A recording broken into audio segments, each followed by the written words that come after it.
नितीन जाधव आणि योगिनी जोशी अधिक कृपया स्टेजवर यावे.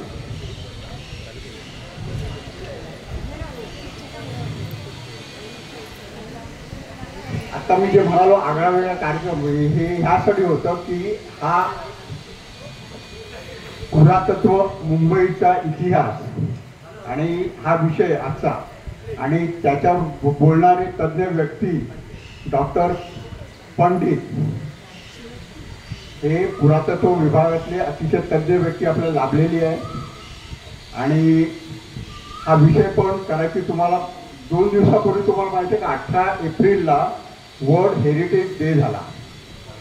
तर त्या सगळ्या पुरातत्व गोष्टीचा आणि मुंबईचा इतिहास, मुंबईच्या जुन्या स्थळाचा इतिहास हा आज आपल्याला कळणार आहे. त्याच्या हल्ली हा विषय बराच म्हणजे सर्वत्र सर्वांचा ओळखीचा झाला आहे. कारण हेरिटेज वॉक वगैरे हा विषय हल्ली बराच पॉप्युलर झालेला आहे. हाती टूर्स वगैरे तुम्हाला माहिती आहे का, ऐकलं का तरी? तर ते ॲक्च्युली आपल्या मुंबईच्या गिरगाव किंवा PMCचं ऑफिस वगैरे ह्याच्या दर्शनाचं ते प्रोग्राम अरेंज करतात आणि त्यात आपल्याला फार नवीन, आपण नेहमी जात असतो म्युन्सिपल ऑफिसमध्ये, तर आपल्याला काही खूपी त्यातल्या माहिती नाही आहे, तर त्या आपल्याला तिकडे कळतात. आता ह्याच्यापुढचं मी पुढचं सूत्रसंचलनासाठी मी नितीन जाधव यांना विनंती करतो की त्यांनी सूत्र हाती यावीत आणि पुढचं सूत्रसंचलन करावं.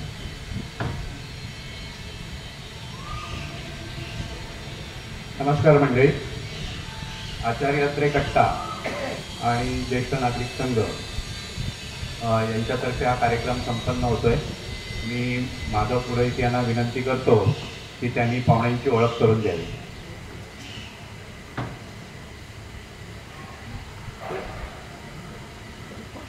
नमस्कार मंडळी. नमस्कार मंडळी. मला अतिशय आनंद होतोय या गोष्टीचा. या आमच्या समोरच्या बिल्डिंग मध्ये राहणारे एक छोटासा शाळेत जाताना पाहिलेला बालक आज एवढा मोठा झालाय, याची कीर्ती केवळ आपल्या देशामध्ये नाही तर परदेशामध्ये सुद्धा आहे. असे आज आपले पाहणे, तर निश्चित आपल्या सगळ्यांना आनंद झालेलाच असेल. कारण मी त्याला अनेक वर्ष पाहत होतो, पण आतापर्यंत जी ओळख मला अलीकडे झाली ती अगोदर नव्हती. आता ओळख झाल्यानंतर ज्यावेळेला त्यांच्याकडे मी कॉन्टॅक्ट केला, तिकडे याल का वगैरे 2 शब्दापेक्षा किंवा 2 वाक्यापेक्षा जास्त बोललो नाही, कारण मी व्हाईस प्रिन्सिपल बरोबर बोलतोय. भावना नेहमी होत होती. तर एनिवे त्यांची ओळख नाही असं कोणाला कोण आहे बरं, कोणालाच ओळख नाही तरी माहेर कस तुमची स्थिती आहे काय आहे की पहिल्यांदा पण लहान म्हणून त्याला पाहिलं ती ओळख होती. नंतर मग शाळेत पार्लेकर विद्यालयामध्ये जात होते, नंतर मग आणखी कॉलेजमध्ये गेले, तिथपर्यंत ठीक होतं. पण नंतर जी त्यांनी जे प्रगती केली ना, ते एक अतिशय प्रयत्नपूर्वक केलेली मेहनत आहे आणि त्याचंही आता त्यांना फळ मिळतं असं मी म्हणेन. पंडित भाई तुमचं पण त्या सगळ्या गोष्टी करता कौतुक. आणि आज पंडित भाई आले त्याचं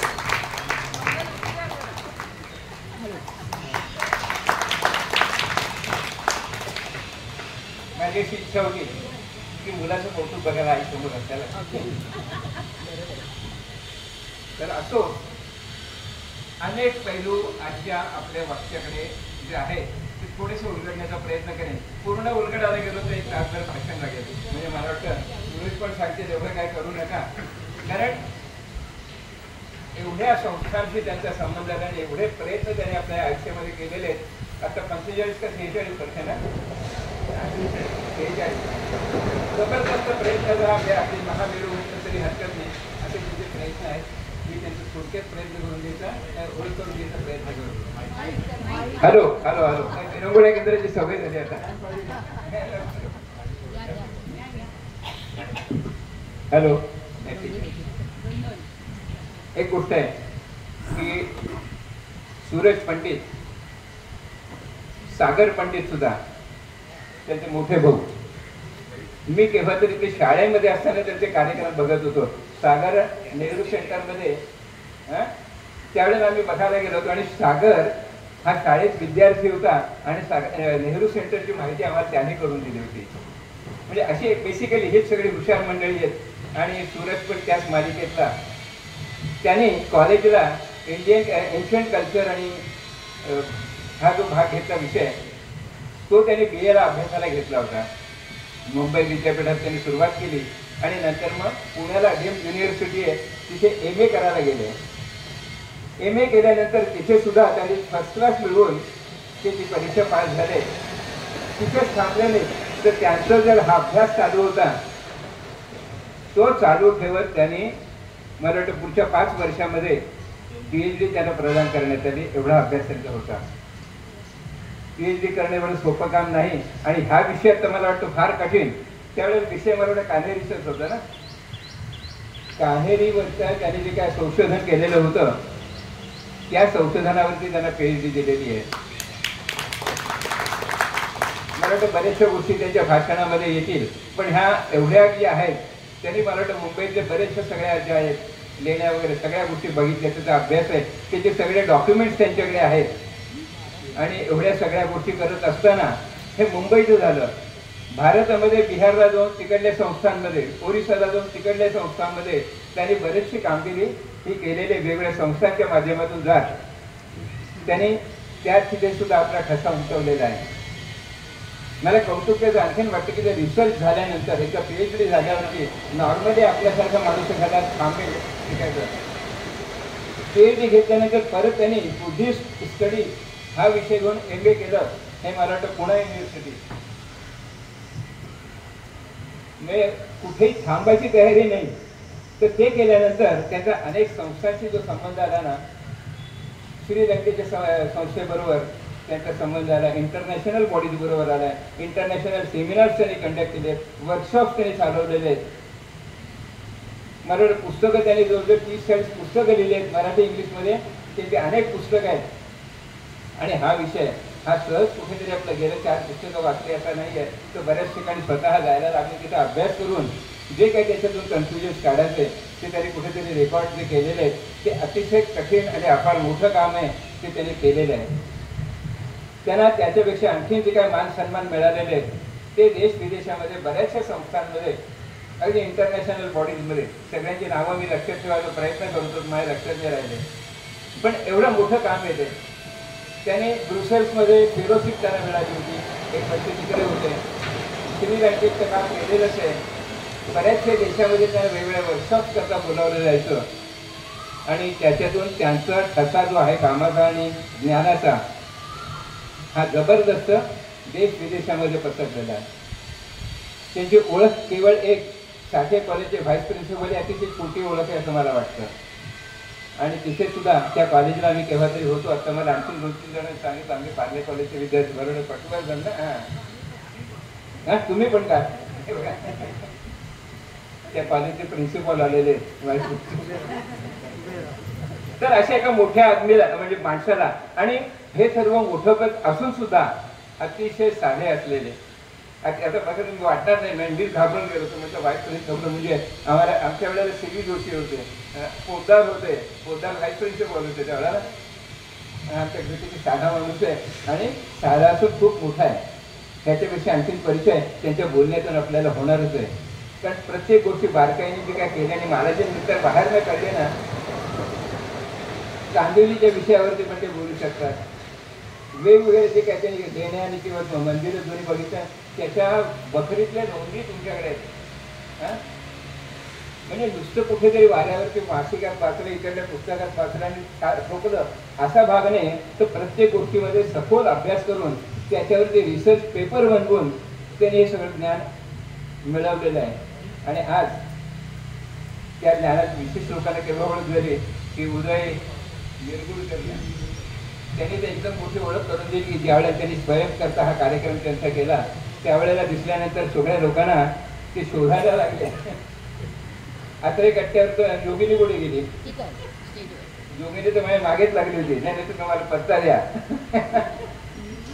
पण ते एके ठिकाणी मिळत नाही कारण त्याचं जाणं पण बऱ्याच ठिकाणी असतं आणि त्यामुळे अवेलेबल नव्हते तेवढे. आणि आत्ता नेमकं आपण जी काय संधी साधलेली तो अतिशय चांगला दिवस अशा करता की बऱ्याचशा गोष्टी जे काय अडचणीच्या वाटत होत्या ना त्या सहज घडून गेल्या.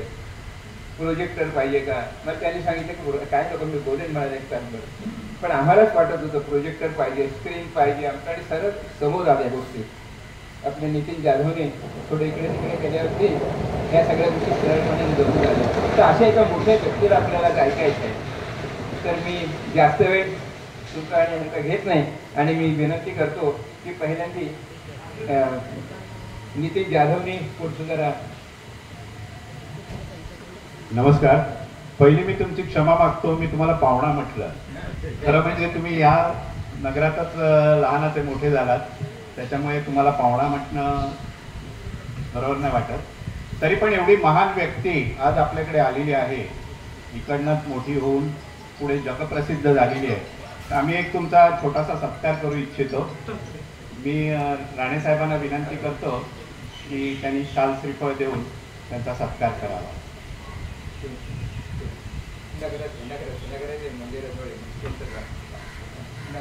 पुढे या मंदिर विचार हनुमान मंदिर त्याला सांगायचे मी त्याला परत आतमध्ये या.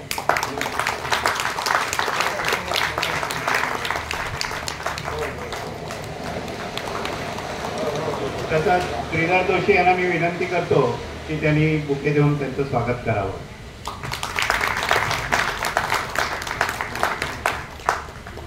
आपण एक छोटंसं त्यांना मानचिन्ह देतोय, ते स्मृतिचिन्ह ते पुरोहितांनी द्यावं अशी मी त्यांना विनंती करतो.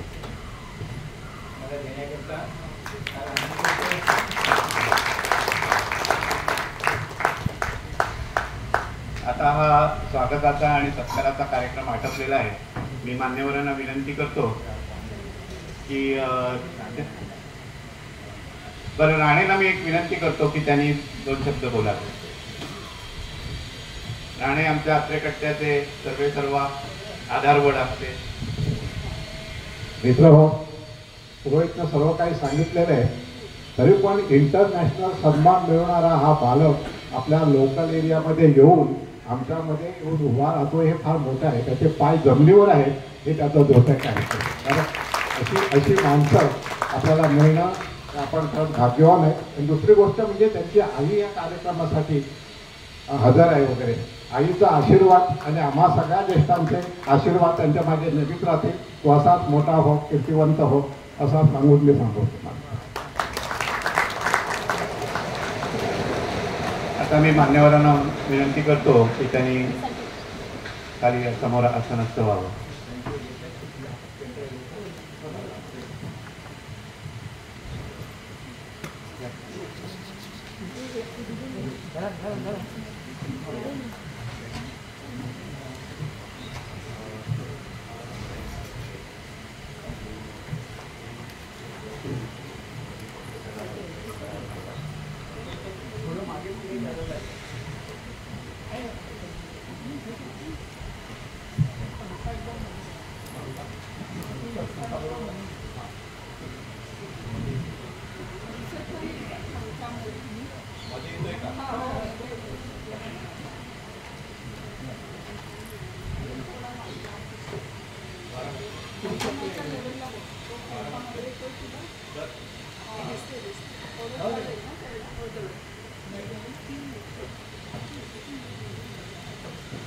सर्वप्रथम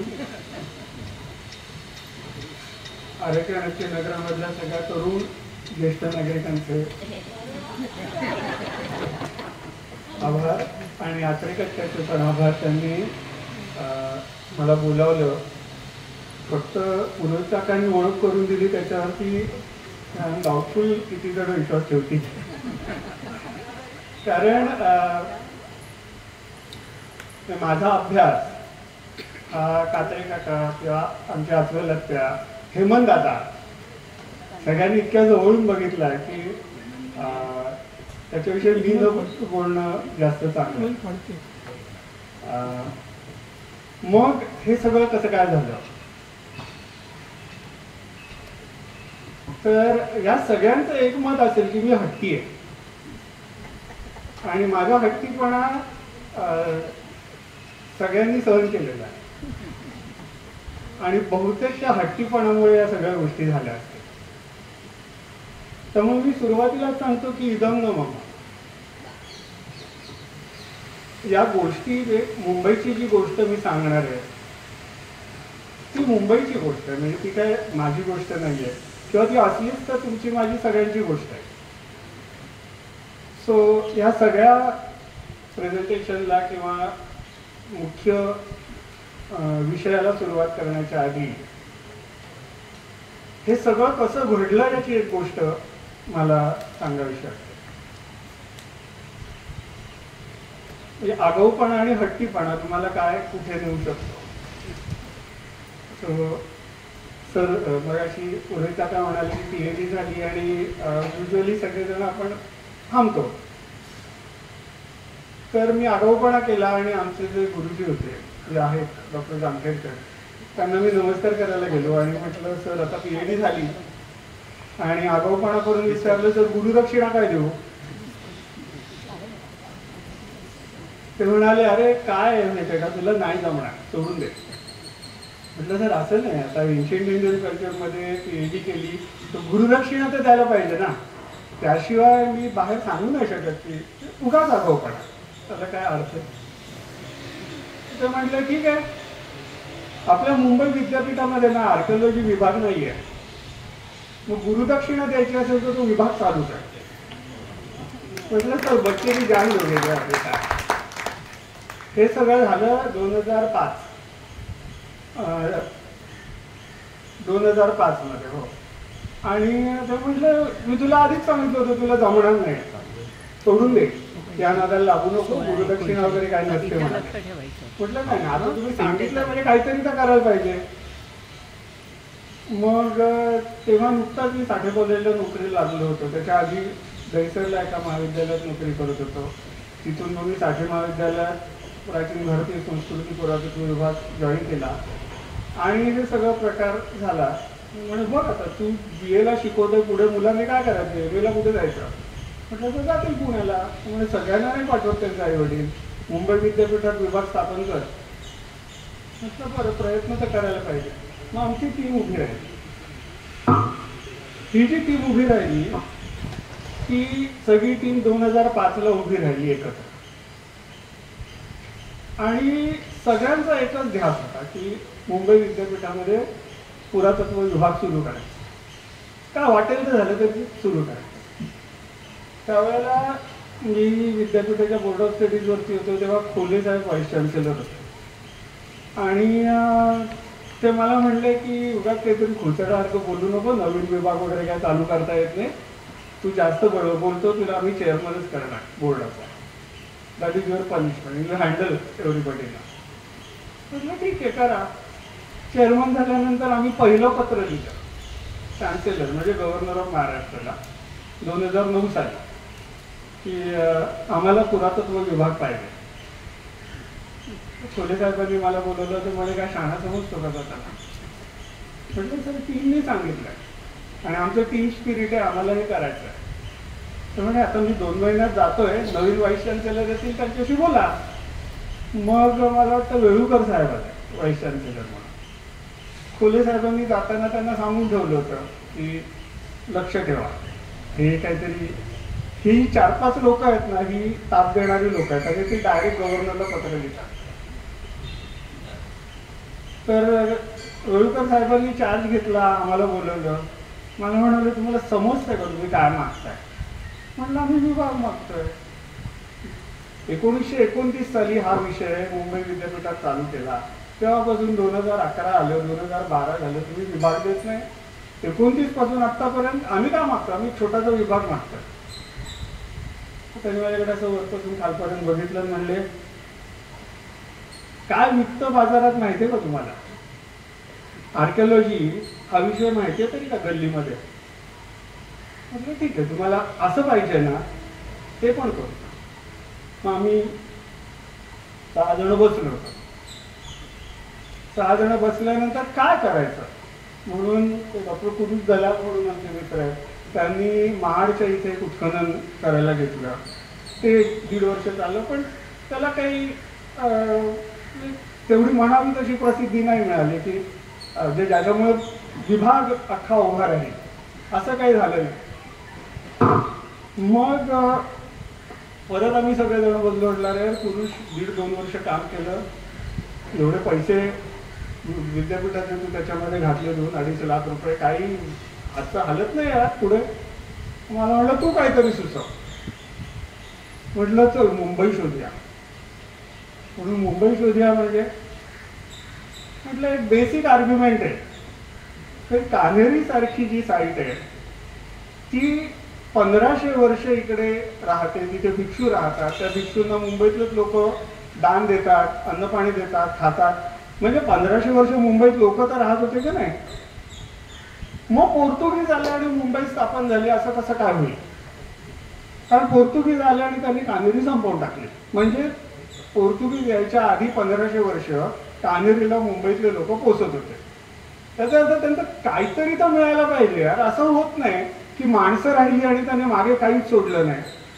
आपण मुंबई शोधूया. म्हणे अरे ऐसा नहीं होता है, मुंबई में क्या मिलेगा तेरे को, इतना बिल्डिंग्स बनाना, इधर कुछ मिलेगा भी नहीं. लेटेस्ट है क्या होगा? मैंने अरे हम लोग आर्कियोलॉजिस्ट है, खोदेंगे कहाँ? मतलब नहीं खोदेंगे, आर्कियोलॉजीची मेथोडॉलॉजी बदलून टाकू आपण, आर्कियोलॉजीची परिभाषा बदलू. तो म्हणजे ठीक है, उसके लिए पैसा लगेगा, वो कहाँ से आएगा? वो भी लाएंगे. त्यावेळेला मग मुंबई मेट्रोचं काम जोरदार चालू झालं होतं. मग आम्ही अश्विनी भिडेंकडे गेलो. आम्ही तर खोदू शकत नाही, तर तुम्ही खोदताय, आम्हाला परमिशन मिळणार नाही, तुम्हाला मिळालेल्या. मग आपण एक डील करूया, तुम्ही आमचा प्रोजेक्ट स्पॉन्सर करा आणि तुम्ही खोदलेले सगळे खड्डे आम्हाला शोधायला द्या, आम्ही तुमच्या माणसांचं ट्रेनिंग करतो. तर अश्विनीने माझ्याकडे बघितलं आणि म्हणाली Suraj I need to think about it. कारण हे ना असं जगात कुठेच झालं नाही की मेट्रोचं खोदकाम चाललंय आणि आर्किओलॉजिस्ट जाऊन त्याच्यामध्ये खड्ड्यात उतरत आहे. It is not safe. म्हटलं हे बघ अश्विनी, खड्ड्यातच जायचंय ना, दॅट इज आवर प्रोफेशन. फक्त तुझ्याकडे बजेट किती आहे ते मला सांग. मला अख्खा प्रोजेक्ट संपवण्यासाठी साधारण 18 लाख रुपये लागते. तुझ्याकडे किती बजेट आहे? तर ती म्हणाली मी वर्कआउट करते आणि बघूया आपण काय करायचं. मग आठवड्याभर मी अश्विनीच्या ऑफिसमधनं फोन आला, मला म्हणाली सूरज तू मीटिंगला आहे, प्लॅन ऑफ ॲक्शन घेऊन ये. म्हटलं चला काहीतरी आशा पल्लवीत झालेल्या आहे. मग मी एकटाच गेलो, कारण म्हटलं कसं आहे तिने नाही सांगितलं इज्जत गेली तर एकट्याचीच आहे, 4 चौघात गेली तर अजून प्रॉब्लेम ना, म्हणजे अजून 4 जणांना जाऊन सांगितलं. पण तो हट्ट नाही सोडायचा. मी अश्विनीला भेटायला गेलो. मग अश्विनीने सांगितलं मी तिला 17.5-18 लाख देऊ शकते, पण ते जे आम्ही टनेल खोदणार आहोत ना त्याला ॲक्सेस नाही देऊ शकत. बाकी जिथे जिथे पिलर खोदू ना त्या प्रत्येक पिलरचा खड्डा तू जा, तुझी टीम जा, काय वाटेल तर करा, फक्त खड्डा खोदल्यापासून 3 दिवसामध्ये मला रिपोर्ट द्यायचा, म्हणजे मग मी पुढचं काम चालू करेन. म्हटलं ठीक आहे, पण तुझ्याकडे मॅनपॉवर किती आहे? म्हटलं आम्ही 6 जण आहे.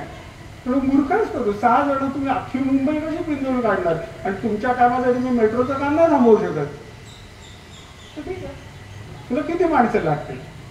ती म्हणाल बघ एका वेळी आमची ही लोकेशन्स आहेत, तुम्ही साधारण 10-12 लोकेशन्स मला दिली की एका वेळी आमचे खड्डे कुठे कुठे खोदत असतात, इथे खड्ड्यात उतरणारी माणसं मला पाहिजे. म्हटलं नाही, मला 6 महिन्याचा वेळ दे, 6 महिन्यात आपण मुंबई विद्यापीठ, साठे कॉलेज आपण MOU करूया आणि मला 6 महिन्याचा वेळ दे. तिने दिला. IAS ऑफिसर एखादा विजनरी असल्यानंतर ती जी दृष्टी असते त्या IAS ऑफिसरनं ते काय करू शकतात याचं एक आदर्श उदाहरण आहे. म्हणजे जस्ट एक गंमत म्हणून सांगतो की जेव्हा आम्ही हे सगळे प्रयोग केले, यशस्वी झाले, तेव्हा पुण्याला हा प्रयोग झाला, कोल्हापूरला झाला, नागपूरला झाला, अनेक शहरांमध्ये झाला हा प्रयोग.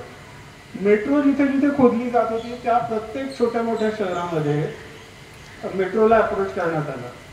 मुंबई हे एकमेव शहर असेल जिथे मेट्रोने हा अख्खा प्रोजेक्ट स्पॉन्सर केला. पुण्याला तर लोकांना हाकलून दिलं होतं. म्हणजे मगाशी उदय निर्गुणकरजींचा रेफरन्स दिला, तो जो व्हायरल झालेला व्हिडिओ आहे त्याची पण एक वेगळी गंमत आहे, ती पण मी सांगेन थोड्या वेळा. त्याच्याबरोबर एक आमचा इंटरव्ह्यू पण आहे, म्हणजे उदय निर्गुणकरांनी घेतलेला माझा interview in continuation of that speech जे आहे. म्हणजे ते मला फुलटॉस देत होते, मी सिक्सर मारत होतो, असंच सगळं चाललं होतं त्या व्हिडिओ. तो पण आहे यूट्यूबवर स्वयंच्या. तर त्याच्याच त्यांनी मला विचारलं होतं की पुण्याच्या लोकांच्या जाज्वल्य अभिमानाचं काय झालं. म्हटलं मेट्रोला विचारा. म्हणजे हे अशा पद्धतीचं काम एखादा विजनरी IAS ऑफिसरच करू शकतो, याला ती दृष्टी आहे. मग आम्ही 6 महिने आमची टीम तयार केली. त्या टीममध्ये आमचे 40 विद्यार्थी होते. ते विद्यार्थी सुद्धा फर्स्ट इयरचे विद्यार्थी BAचे आणि आमच्या विषयाचे पकडले. याचं कारण पुढे 3 वर्ष प्रोजेक्ट करायचा आहे, त्यामुळे 3 वर्ष ही टीम कायम राहिली पाहिजे. त्यांचे कॉलेजमधले जे प्रोजेक्ट होते त्याचे मार्क आम्ही या प्रोजेक्टला अलॉट केले. त्याच्यासाठी विद्यापीठातनं स्पेशल परमिशन काढली आणि मग 40 जणांची टीम आम्ही 6 महिने ट्रेनिंग दिलं त्यांना. दिवसातले 4-4, 5-5 तास लेक्चर झाले की सगळेजण येऊन बसायचे, त्यांची ट्रेनिंग व्हायची, आमची लेक्चर्स व्हायची की तुम्ही तिथे जाऊन काय बघायचं, कसं बघणार, काय मिळालं तर डॉक्युमेंट काय करणार, रिपोर्टिंग कसं करायचं, या सगळ्या गोष्टीचं 6 महिने ट्रेनिंग घेतलं. त्याच्यानंतर 15 दिवस त्यांचे मॉक ड्रिल झाले आणि मग ऍक्च्युली 40 जणांची टीम मुंबईमध्ये उतरली. मुंबईच्या रस्त्यात गल्लीबोळात प्रत्येक ठिकाणी जाऊन जे काय दिसेल ते आम्ही डॉक्युमेंट केलं. सुरुवातीला जे सगळे लोक मला हसत होते की मुंबईत तुला काय मिळणार आहे, एक 15-20 दिवसामध्येच हे सूरज क्या मिला इथपर्यंत येऊन पोचले होते. साधारण 1.5 महिन्याने वेळुकर साहेबांनी बोलवून घेतलं. मला म्हणाले, पंडित बराच गाजावाजा चाललाय, काय. म्हटलं सर डिपार्टमेंट तो लेके रहेंगे. म्हणाले ठीक आहे, बघूया काय होतं. मग 2015ला एक दिवस सकाळी रविवारी वेळुकर सरांचा मला फोन आला. संडे मॉर्निंग साधारण 8-8:15 मोबाईलवरती त्यांचा फोन आला. म्हणाले पंडित उद्या या ऑफिसला. म्हटलं सर काय झालं. तर म्हणे काय नाही, आजचा टाइम्स ऑफ इंडिया बघितला नाही का तुम्ही. म्हटलं नाही बघितला. काय झालं. काय नाही, टाइम्स ऑफ इंडियाच्या फ्रंट पेजला क्वार्टर पेज बातमी आहे मोदींच्या बाजूला, मुंबई विद्यापीठाचा मुंबई प्रोजेक्ट. म्हटलं सर एका अटीवर येणार, डिपार्टमेंट.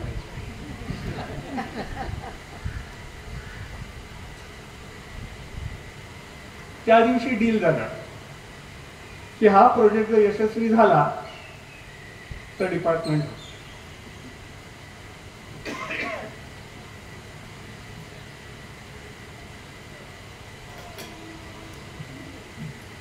आम्ही मुंबईचा इतिहास लिहायला घेतला आणि तो आम्हीच एन्जॉय करायला सुरुवात केली. आमची 6 जणांची टीम, आमची 40 मुलं दिवस रात्र, सर आज हे मिळालं, सर आज ते मिळालं, सर आपण बसून याचं इंटरप्रिटेशन आत्ताच करूया.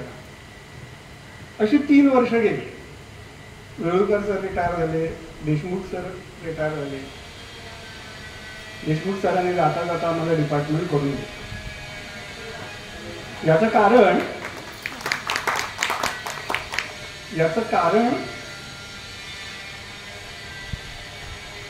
युनेस्कोने एक प्रोजेक्ट उचलला होता की आंतरराष्ट्रीय व्यापारी मार्गांवरची आशियामधली शहर, आणि तो सगळा व्यापारी मार्ग असा मध्य आशियातनं चीनपर्यंत जाणारा वगैरे असा होता. आमच्या प्रोजेक्टमुळे पहिल्यांदा युनेस्कोच्या हे लक्षात आलं की मुंबईला 2500 वर्षाचा इतिहास आहे आणि तो इतिहास नागरी इतिहास आहे. तिथे व्यापारी येत होते आणि आंतरराष्ट्रीय व्यापाराचा या सगळ्याशी खूप जवळचा संबंध आहे.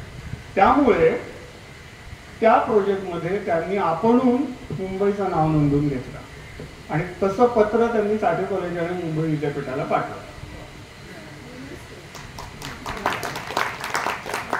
ह्याच्यामुळे आमच्या मुंबई विद्यापीठामध्ये आर्किओलॉजीचं डिपार्टमेंट झालं. सो याच्यामध्ये माझा अभ्यास किती आहे मला माहिती नाही, पण माझा हट्टीपणा नक्की. आता आपण या प्रोजेक्ट विषयी बोलू. या प्रोजेक्टमध्ये आम्ही सगळेजण होतो. म्हणजे मी डायरेक्टर होतो, पुरुष जॉईंट डायरेक्टर होता, विनायक परब हे आपल्याला माहिती आहेत लोकसत्तामधले, ते आर्किओलॉजिस्ट आहेत स्वतः ट्रेन, ते आमचे विद्यार्थी होते MA ते होते. डॉक्टर प्राची मोगे, ते आत्ता आमचा विद्यापीठातला विभाग ज्या बघतात त्या डॉक्टर प्राची मोगे त्या आहेत. अभिजित दांडेकर पुण्याला डेक्कन कॉलेज म्हणून प्रसिद्ध पुरातत्वाची संस्था आहे, तिथले प्राध्यापक आहेत. आणि तेजस्विनी आपळे ह्या कन्झर्वेशन आर्किटेक्ट आहेत. अशी एक विचित्र टीम आम्ही जी कामाला लागलो होतो, त्यांनी हे सगळं काम केलं. मग आता मुंबईची गोष्ट कुठे सुरू होते? आता मी ते स्वयंचा व्हिडिओ तुम्ही सगळ्यांनी बघितलाच असणार. स्वयंच्या व्हिडिओमध्ये मी अगदी अशी काहीतरी अशी मेलोड्रामॅटिक सुरुवात केली आहे त्याची, कारण ती गोष्ट आहे ना, म्हणजे की मुंबईच्या जन्माला डायनासोर्सना मरायला लागलं, किंवा फार फार वर्षापूर्वी जेव्हा हिमालयाचा जन्म व्हायचा होता, गंगा पृथ्वीवरती यायची होती, तेव्हा मुंबईचा जन्म झाला वगैरे, अशी काहीतरी मेलोड्रामॅटिक स्टेटमेंट त्याच्यामध्ये केली. म्हणजे ती खोटी नाही आहे, ती खरीच आहे. आणि साधारण 6.5 कोटी वर्षापूर्वी या सगळ्या भूगर्भातल्या हालचाली होत होत्या, त्याचे पडसाद कुठेतरी भूपृष्ठावरती उमटत होते, आणि त्याच्यातनं मुंबईचा जन्म झाला. तेव्हा मुंबई इकडे सुद्धा नव्हती. म्हणजे भारत, आपला जो भारतीय उपखंड आहे तो कुठेतरी मॉरिशसच्या जवळ आफ्रिकेच्या इथे तरंगत होता, आणि तिथे ज्वालामुखीचे एकामागे एक असे अनेक उद्रेक झाले. याच्या खुणा आपल्याला आजही मुंबईत पाहायला मिळतात. अगदी जवळचीच गोष्ट म्हटली तर आपली बाणगंगेची टेकडी आहे ना, त्या बाणगंगेच्या टेकडीच्या मागच्या बाजूला जर तुम्ही बघितलं तर सगळी दगडाची खाण आहे, ज्याला मालाड स्टोन म्हणतात. तो एक विशिष्ट प्रकारचा दगड आहे, जो एका विशिष्ट प्रकारच्या ज्वालामुखीच्या उद्रेकातूनच तयार होतो, ज्याला कॉलमनर बसाल्ट असं आपण म्हणतो. आपल्याला गिल्बर्ट हिल माहिती आहे, अंधेरीची कॉलमनर बसाल्टची, पण बाणगंगा माहिती नाही आहे. अमॅग्डलाइट बसाल्ट नावाचा एक बसाल्टचा प्रकार आहे. त्याचे कॉलम्स असलेली ही अख्ख्या आशिया खंडातली एकमेव टेकडी आहे, जिथे आपण आता ती टेकडी आता मला वाटतं 1/4 पण उरलेली नाहीये. निम्मी टेकडी ब्रिटिशांनी फोडून फोर्ट बांधलं. आपले फोर्टमधल्या अनेक इमारती बांधल्या, म्हणजे हायकोर्ट किंवा राजाबाई टॉवर वगैरे या सगळ्या मालाड स्टोनच्या इमारती त्याच्यातनं बांधल्या. उरलेली टेकडी आपण हायवे रुंदीकरणामध्ये साफ करून टाकली. हे जे काय जिओलॉजिकल मिराकल आहे ते आपल्याला इथे असं परसदारात आहे तरी आपल्याला माहिती नाही. आणि म्हणून आम्ही आमच्या या प्रोजेक्टचं नाव बॅकयार्ड आर्किओलॉजी असं ठेवलं होतं, की तुमच्या परसदारी जे पुरातत्व आहे ना ते आम्ही करतो. ते काय आम्ही असं मोठे मोठे खड्डे खणले किंवा आम्ही कुठल्या तरी मोठ्या देवळावर मॉन्युमेंटवर चर्चा करतोय वगैरे असं काही नाही. तुमच्या परसदारी पडलेल्या गोष्टी आहेत त्याच्याविषयी आम्ही तुमच्याशी बोलणार. गिल्बर्ट बाणगंगेची टेकडी ही त्याच्यातली आहे. आत्ता येताना मी बघितलं, मी आई म्हटलं अरे आई आपली गोशाळा गेली, गोशाळेत असा इमारती बांधतात, गोदरेजचा मोठा कॉम्प्लेक्स होता. ती काय बोलली नाही, ती नुसती हसली. हो ना, आता काय सगळीकडे तो सगळा इतिहासाचा भाग आहे ना, तो असा पटकन डोळ्यासमोरून फिरून जातो. गोशाळेला किती वर्षाचा इतिहास असेल असं तुम्हाला वाटतं? कोणी सांगू शकेल? आपली गोशाळा इथे होती, तिथे ती विहीर होती, त्याच्या देवीची मूर्ती सापडली, आपली कृसांगी देवीची मूर्ती त्या विहिरीमध्ये सापडली होती. ती गोशाळा, त्याला किती वर्षाचा इतिहास असेल असं तुम्हाला वाटतं? कोणी सांगू शकेल? 100, 200, 300, 400, त्याला किमान 1800 वर्षाचा इतिहास आहे.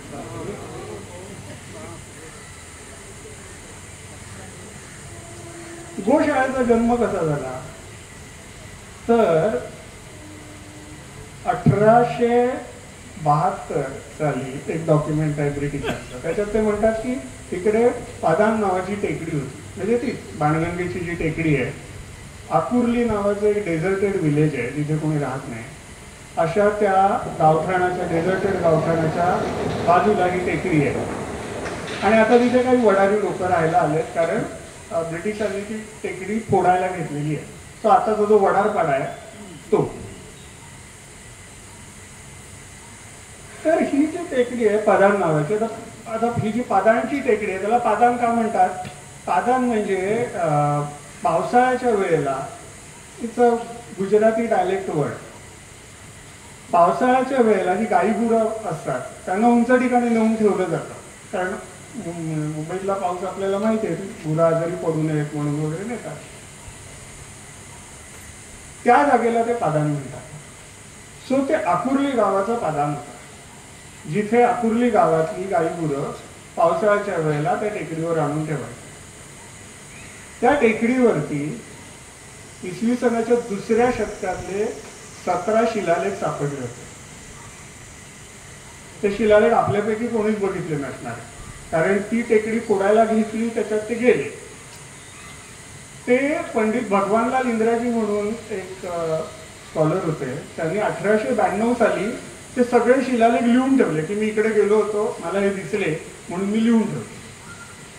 आणि त्याचा दुसरा एक रेफरन्स मिळतो, तो म्हणजे आत्ताची जी पांडुंगरी जी टेकडी आहे, म्हणजे हायवेच्या या बाजूला, आता आकुर्ली स्टेशन झालंय त्याच्या मागच्या बाजूला त्या टेकडीचा एक थोडासा भाग होता, जो उतार खालपर्यंत गोशाळेपर्यंत यायचा. त्या भागावरती एक इन्स्क्रिप्शन होतं आणि 2 पावलाचे ठसे होते. राम विक्रम नावाचं इन्स्क्रिप्शन, म्हणजे रामविक्रम म्हणजे रामाची पावलं. इसवी सनाच्या 2ऱ्या शतकातलं ते इन्स्क्रिप्शन होतं तिथे. त्याचा उल्लेख तिथे एक पारशाचा बंगला होता, त्या पारशाने त्याच्या एका पत्रामध्ये करून ठेवला. ते असं इन्स्क्रिप्शन माझ्या परसदारी गार्डनमध्ये एक आहे, पण ते काय आपल्याला कळत नाही वगैरे, पण भगवानलाल इंद्राजीने त्याची आय कॉपी करून ठेवली.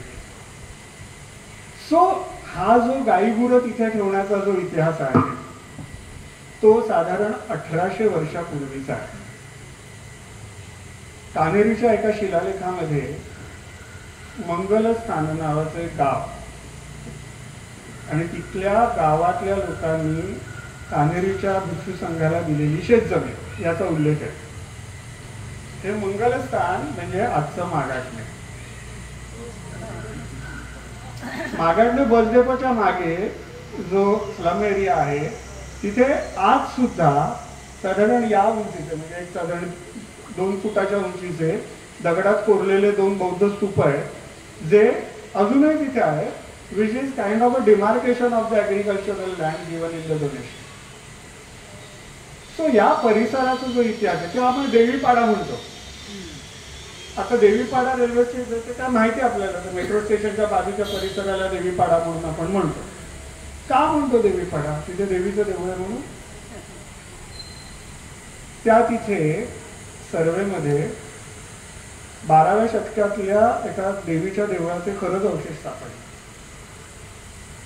आणि त्याचे जुने फोटोग्राफही साधारण 20व्या शतकाच्या सुरुवातीच्या काळातले जुने फोटोग्राफही आम्हाला ब्रिटिश लायब्ररीमध्ये मी जेव्हा गेलो होतो युरोपला तेव्हा तिथे शोधून काढले आणि घेऊन. सो ह्या सगळ्या परिसराचा इतिहास साधारण एक 1800 वर्षापूर्वीचा आहे. 1800 वर्षाच्या ऐतिहासिक जमिनीवरती आज आपण उतरतो. मग हे सगळं असताना या जागेला कांदिवली नाव कसं पडलं?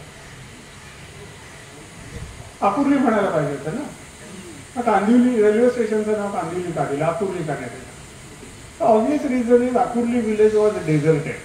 मग नियरेस्ट विलेज कुठलं होतं? तर कांदिवली वेस्टचं जे गावठाण आहे ते. एका 11व्या शतकातल्या शिलालेखामध्ये कांदळवल्ली पल्लिका म्हणून त्याचा उल्लेख होतो. म्हणजे आपला गणपती विसर्जनाचा तलाव आहे ना, तिथून तो ओढा निघतो, तो पुढे कोयसर नदीला मिळतो. त्या नदीच्या काठाने ती अख्खी वस्ती होती 11व्या शतकाची. जे आत्ताचं गावठाण आहे तिथून चालू होणारी पुढे स्मशानभूमीच्या बाजूने पुढे जाणारी ती वस्ती होती तिथपर्यंत. आणि तिथे फार मोठ्या प्रमाणावरती कांदळवन होती, नांदगृज होती म्हणून त्याला कांदळवल्ली म्हणायचं. तर आता आपण मॅनग्रोव्ह किती मागे ढकलले याचा तुम्हाला अंदाज येईल. सो या छोट्या छोट्या गोष्टी आम्ही जोडायला सुरुवात केली. ठीक आहे, मोठा आम्हाला एव्हिडन्स मिळत नाहीये, मग छोट्यावरती काम करतो. म्हणून आम्ही छोट्या छोट्या गोष्टी जोडायला सुरुवात केली आणि एक प्रचंड मोठा महत्वाचा पुरावा आमच्या हातात लागला. मुंबईत माणूस पहिल्यांदा केव्हा आला?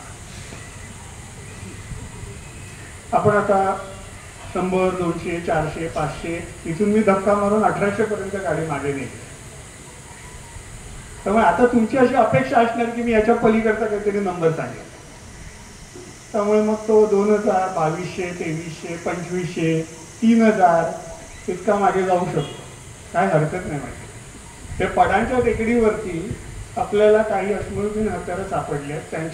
त्यांची डेटिंग जी केली ती साधारण 2700 वर्षापूर्वी, 2800 वर्षापूर्वी इथपर्यंत येतात.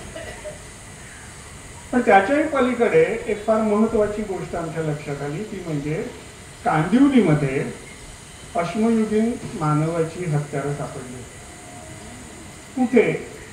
कोणाला माहिती नव्हतं. सापडली होती आणि ती सापडली होती केव्हा? 1920च्या दशकामध्ये. म्हणजे ज्यांना सापडली होती तेही आता अस्तित्वात नाही, की त्यांना विचारावं बाबा की कुठे सापडली होती. जुने सगळे संदर्भ काढायला सुरुवात केली की कांदिवली, आपण 40 वर्ष कांदिवलीत राहिलो आणि आपल्याला जागा सापडत नाही. हे जरा फार झालं. तिथे एवढे दंगे केले, एवढी मस्ती केली, गल्लीबोळ माहिती आहे, आणि कांदिवली ईस्टला राहत असून कांदिवलीत अश्मयुगीन हत्यारं कुठे सापडली ही जागा न शोधून काढणं म्हणजे कलंक आहे. पुन्हा तो एक हट्टीपणा, सापडत कसं नाही. हे सगळं शोधत असताना एक S.C. मलिक म्हणून खूप मोठे आर्किओलॉजिस्ट होते, ज्यांनी त्यांच्या तरुणपणी, आता ते साधारण 96 वगैरे वर्षाचे, ते कलकत्त्याला असतात, त्यांच्या तरुणपणी त्यांनी मुंबईचा सर्वे केला. अर्थात तेव्हा कांदिवली खूप वेगळं होतं जेव्हा त्यांनी सर्वे केला. तर ते म्हणले, मी गेलो भेटायला त्यांना, म्हणलं you do tell me where did you find the location. ते म्हणजे आता आठवत नाही रे, 96 वर्षी मला काय आठवणार आहे.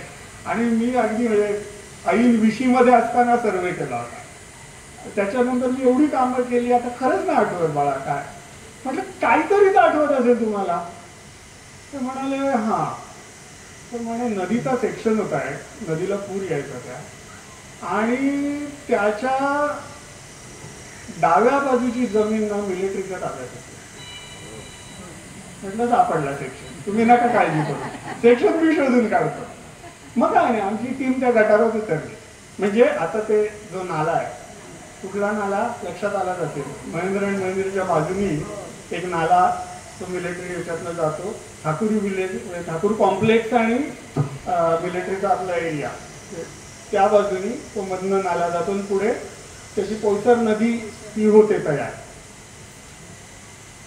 त्या नाल्याच्या सेक्शनमध्ये ती अश्मयुगीन हत्यारं सापडली. आम्ही त्या गटारामध्ये उतरून पुन्हा सर्वे केला. आम्हाला 1-2 काही अवशेष सापडले, कारण ते आता इतक्या वाईट परिस्थितीत सगळे, त्याच्यामध्ये कन्स्ट्रक्शन झालंय, त्याच्यामध्ये आता तर तो पूर्ण नाला बांधून काढलाय, त्यामुळे आता तर काहीच मिळणं शक्य नाही. पण जेव्हा आम्ही हे काम केलं 10 वर्षापूर्वी, तेव्हा तो बांधकाम व्हायचं होतं, ते प्लॅन होतं. मग आता त्याचं डेटिंग करायला पाहिजे, किती वर्ष असतील.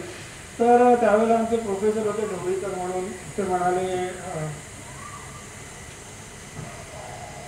ह्याचं तू डेटिंग केलंस ना तर लोक वेड्यात काढतात, तारीख देऊ नकोस. ते आम्ही जेव्हा ते सगळं सायंटिफिक अनालिसिस केलं, त्याचे रिझल्ट येईपर्यंत ढवळीकर तर गेले होते. म्हणजे पण त्यांना तो अंदाज होता की त्याची तारीख काय येणार आहे.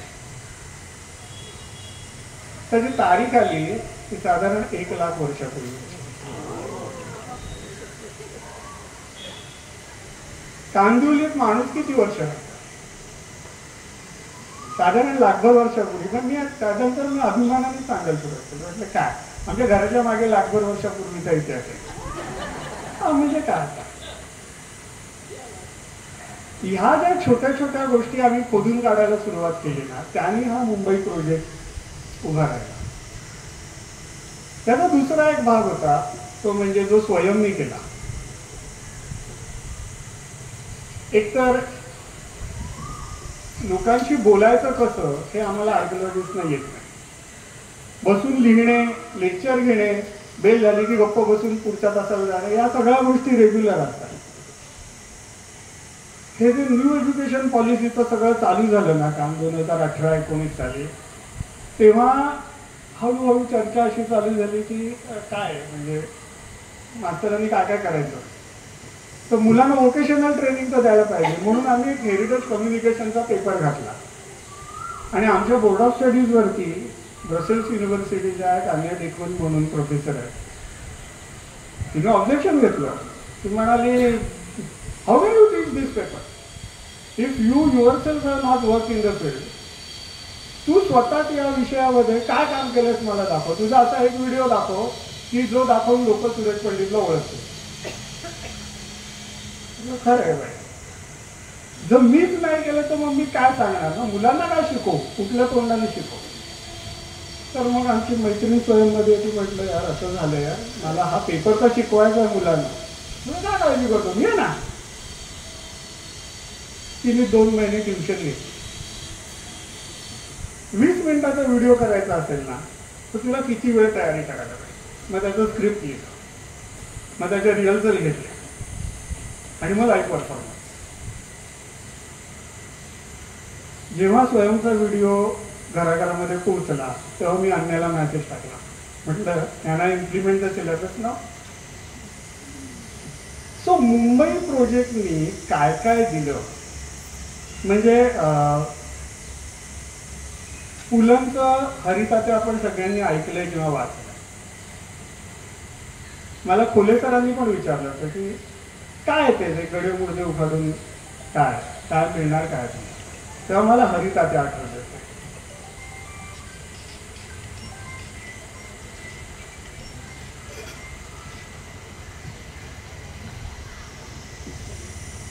पुलांनी लिहिलंय ना त्याच्यात. या इतिहासाने काय दिलं तर दरवेळेला दुर्दैवानी मुठी वळाव्या तशा वळतातच असं नाही, पण वेळ पडतील तर वेळ पडेल तेव्हा वळतील हा आत्मविश्वास दिला. आज मुंबईच्या इतिहासाबद्दल बोलताना मुंबई ही काय ब्रिटिशांनी किंवा पोर्तुगीजांनी आणून 4 लोकांनी येऊन वसवलेली नगरी नाही आहे. त्याच्यामध्ये तुमचं आमचं काहीतरी एक मोठं कॉन्ट्रीब्युशन आहे, एक मोठं योगदान आहे. म्हणजे मला निर्गुणकरांनी विचारलं होतं की मुंबईवर राज्य कोणी केलं, तर मी म्हटलं व्यापाऱ्यांनी. राजे अनेक आले आणि गेले, राज्य व्यापाऱ्यांचंच होतं. त्यांनी मुंबई घडवली आणि मुंबईने त्यांना घडवलं. हा जो आत्मविश्वास आहे ना, म्हणजे युनेस्कोच्या ऑफिसमध्ये मला सांगितलं होतं की भारतात अशा प्रकारचा प्रोजेक्ट कुठे झाला ना तर तो फक्त मुंबईतच होऊ शकतो याची आम्हाला खात्री आहे. कारण मुंबईतला माणूस वेगळा विचार करायला घाबरत नाही. गव्हर्नमेंटकडे फंड आहेत ना, नाही ठीक आहे आपण दुसरीकडनं फंड घेतो. हा जो एक ॲटिट्यूड आहे मुंबईचा, म्हणजे मी लोकमतमध्ये जेव्हा लेखमाला लिहिली तेव्हा त्याच्या पहिल्याच लेखात लिहिलेलं की मुंबईचा स्वभाव नागरी आहे. तर Mumbai city has its own urban nature. त्यामुळे आपण ना असा छोटा लहानसा विचारच नाही करू शकत.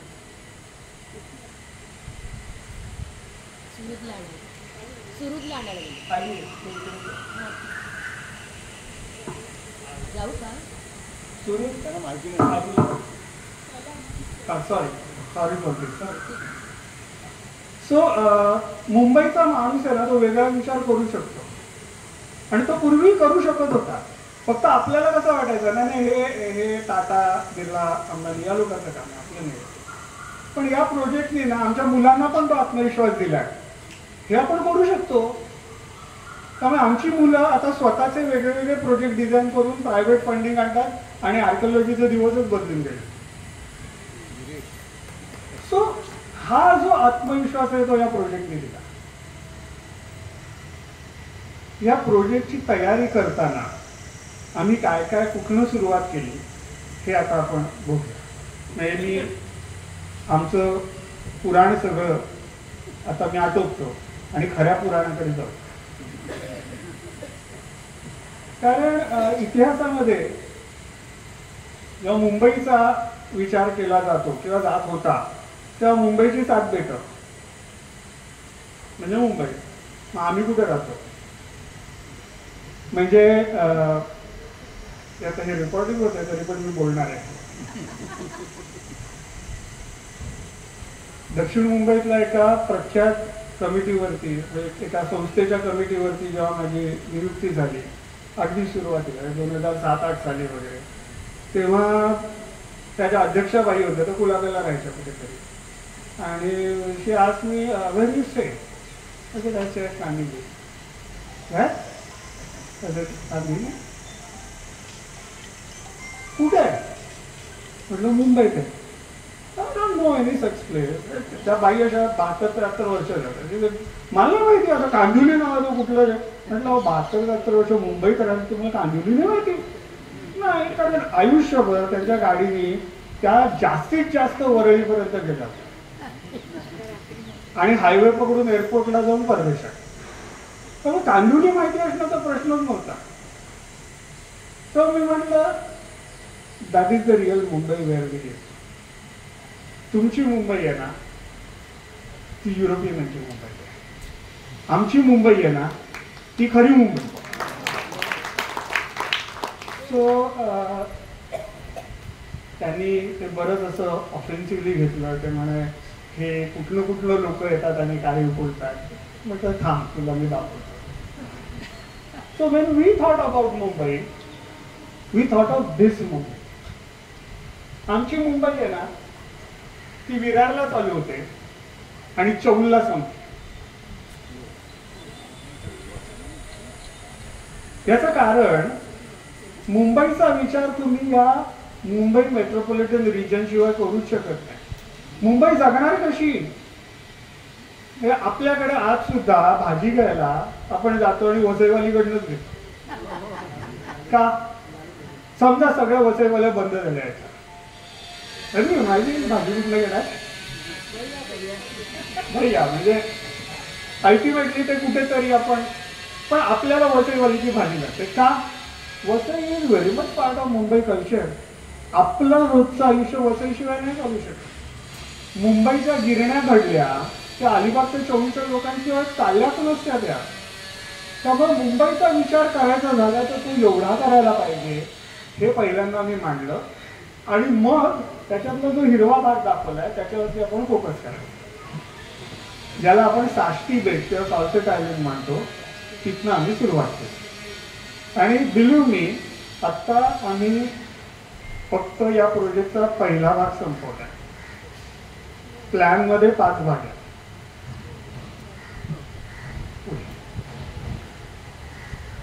तो Mumbai was a commercial hub. हे मी देवनागरीत नाही केलं कारण मग तो फॉन्टचा इश्यू येतो. म्हणजे तो फॉन्ट कम्फर्टेबल नसेल तर प्रॉब्लेम येतो म्हणून.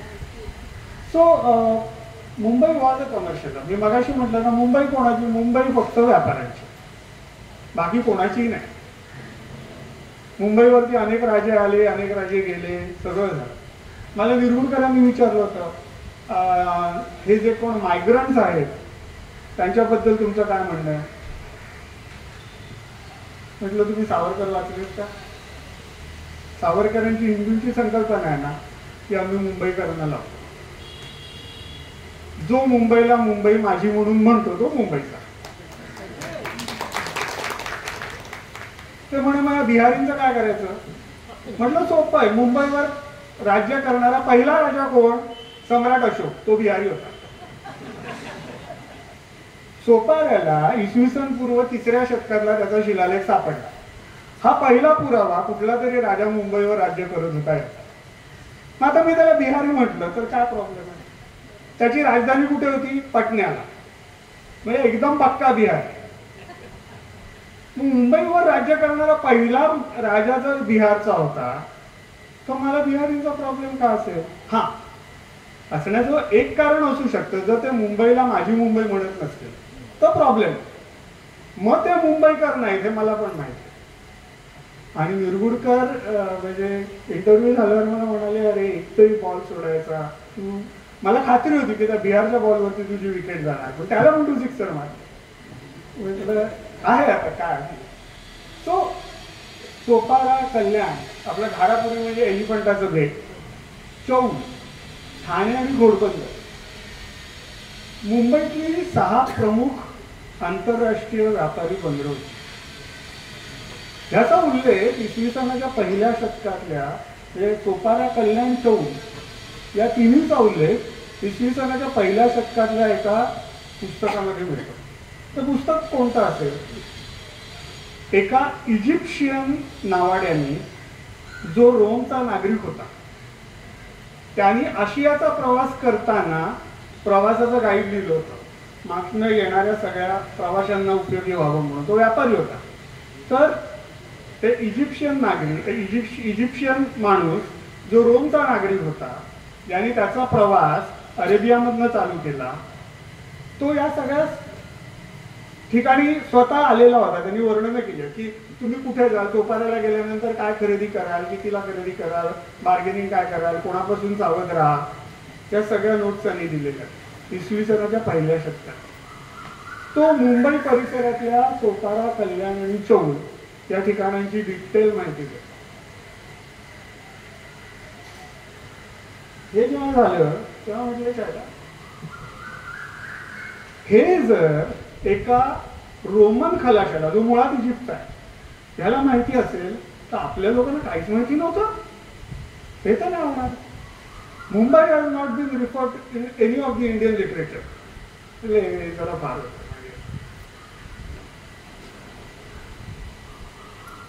माझं बुद्धिस्ट स्टडीज झालेलं होतं तोपर्यंत, त्यामुळे पाली कॅनॉनिकल लिटरेचर वाचता वाचता लक्षात आलं, सोपाऱ्याच्या अनेक गोष्टी बौद्ध साहित्यामध्ये. सुत्तपिटकामध्ये पूर्ण नावाच्या एका आचार्याची गोष्ट आहे, जो स्वतः सोपाऱ्याचा होता आणि मग तो इथून श्रावस्तीला गेला, मग तो भिक्षू झाला, तो व्यापारी तिकडे जाऊन भिक्षू झाला, तो परत आला आणि त्यांनी सोपाऱ्याच्या बौद्ध संघाची स्थापना केली. आणि तिथे आला सोपाऱ्याचा जो बौद्ध स्तूप आपण म्हणतो प्राचीन, तो आहे. तो साधारण 2400 वर्षापूर्वीचा स्तूप आहे आणि या स्तूपाच्या बाजूला अशोकाचा शिलालेख सापडला आपल्याला. या स्तूपाला भेट द्यायला सम्राट अशोक आला. तो याच्या अनेक गोष्टी आपल्याला बौद्ध साहित्यामध्ये सापडतात. विनय पिटकामध्ये म्हणजे हे सगळं बुद्धिस्ट लिटरेचर आहे, ज्याला आपण सुत्त पिटक, विनय पिटक, अभिधम्म पिटक, हे जे कोर लिटरेचर म्हणतो, म्हणजे साधारण इसवी सन पूर्व 6व्या शतकापासून इसवी सनाच्या पूर्वी पहिल्या शतकापर्यंत या काळामध्ये हे सगळं लिहिलं गेलं, त्या साहित्यामध्ये सोपाऱ्याचे उल्लेख आहे. आणि एक नाही, अनेक उल्लेख आहे. तिथे राहणाऱ्या लोकांची माहिती आहे, त्यांचं रोजचं आयुष्य कसं होतं त्याच्याबद्दलच्या गोष्टी आहेत आणि आपल्याला माहितीच नव्हतं. की आपण नाला सोपारा हे इतक्याला ऐकले देतो की आमच्याकडे येणारी जी विद्यार्थी असतात ना, ते बिचारे वसई विरार नाला सोपारावरनं येतात ना, ते सकाळी 7च्या लेक्चरला थकून भागून येतात, मग बाकीचे वेळे गाव से आहे गाव से आहे करतात. आमचा प्रोजेक्ट चालू झाल्यानंतर त्या पोराने गाव से तो तुम लोग रहते हो, आमचं ओरिजिनल आहे.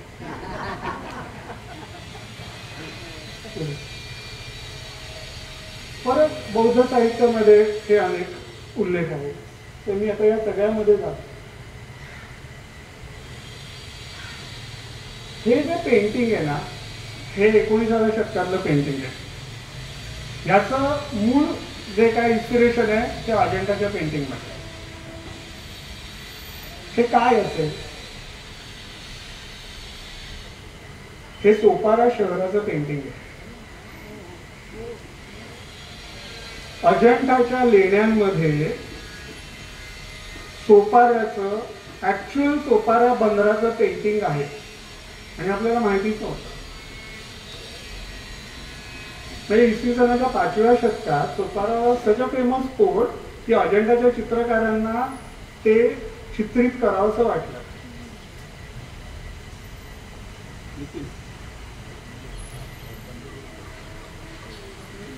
श्यानसांग हा चिनी प्रवासी भारतात येऊन गेला याच्याबद्दल आपण अनेक गोष्टी ऐकलेल्या आहेत. तो कसा भारतात आला, मग त्यांनी काय काय हालअपेष्टा केला, तो नालंदाला कसा गेला, तिथे शिकला, मग तो दक्षिण भारतात गेला, मग त्यांनी अगदी तमिळनाडूपर्यंत गेला, मग तिथून कर्नाटकातनं तो कोकणात उतरला आणि मग तो कोकणातनं पुढे वलभीला गेला गुजरातला.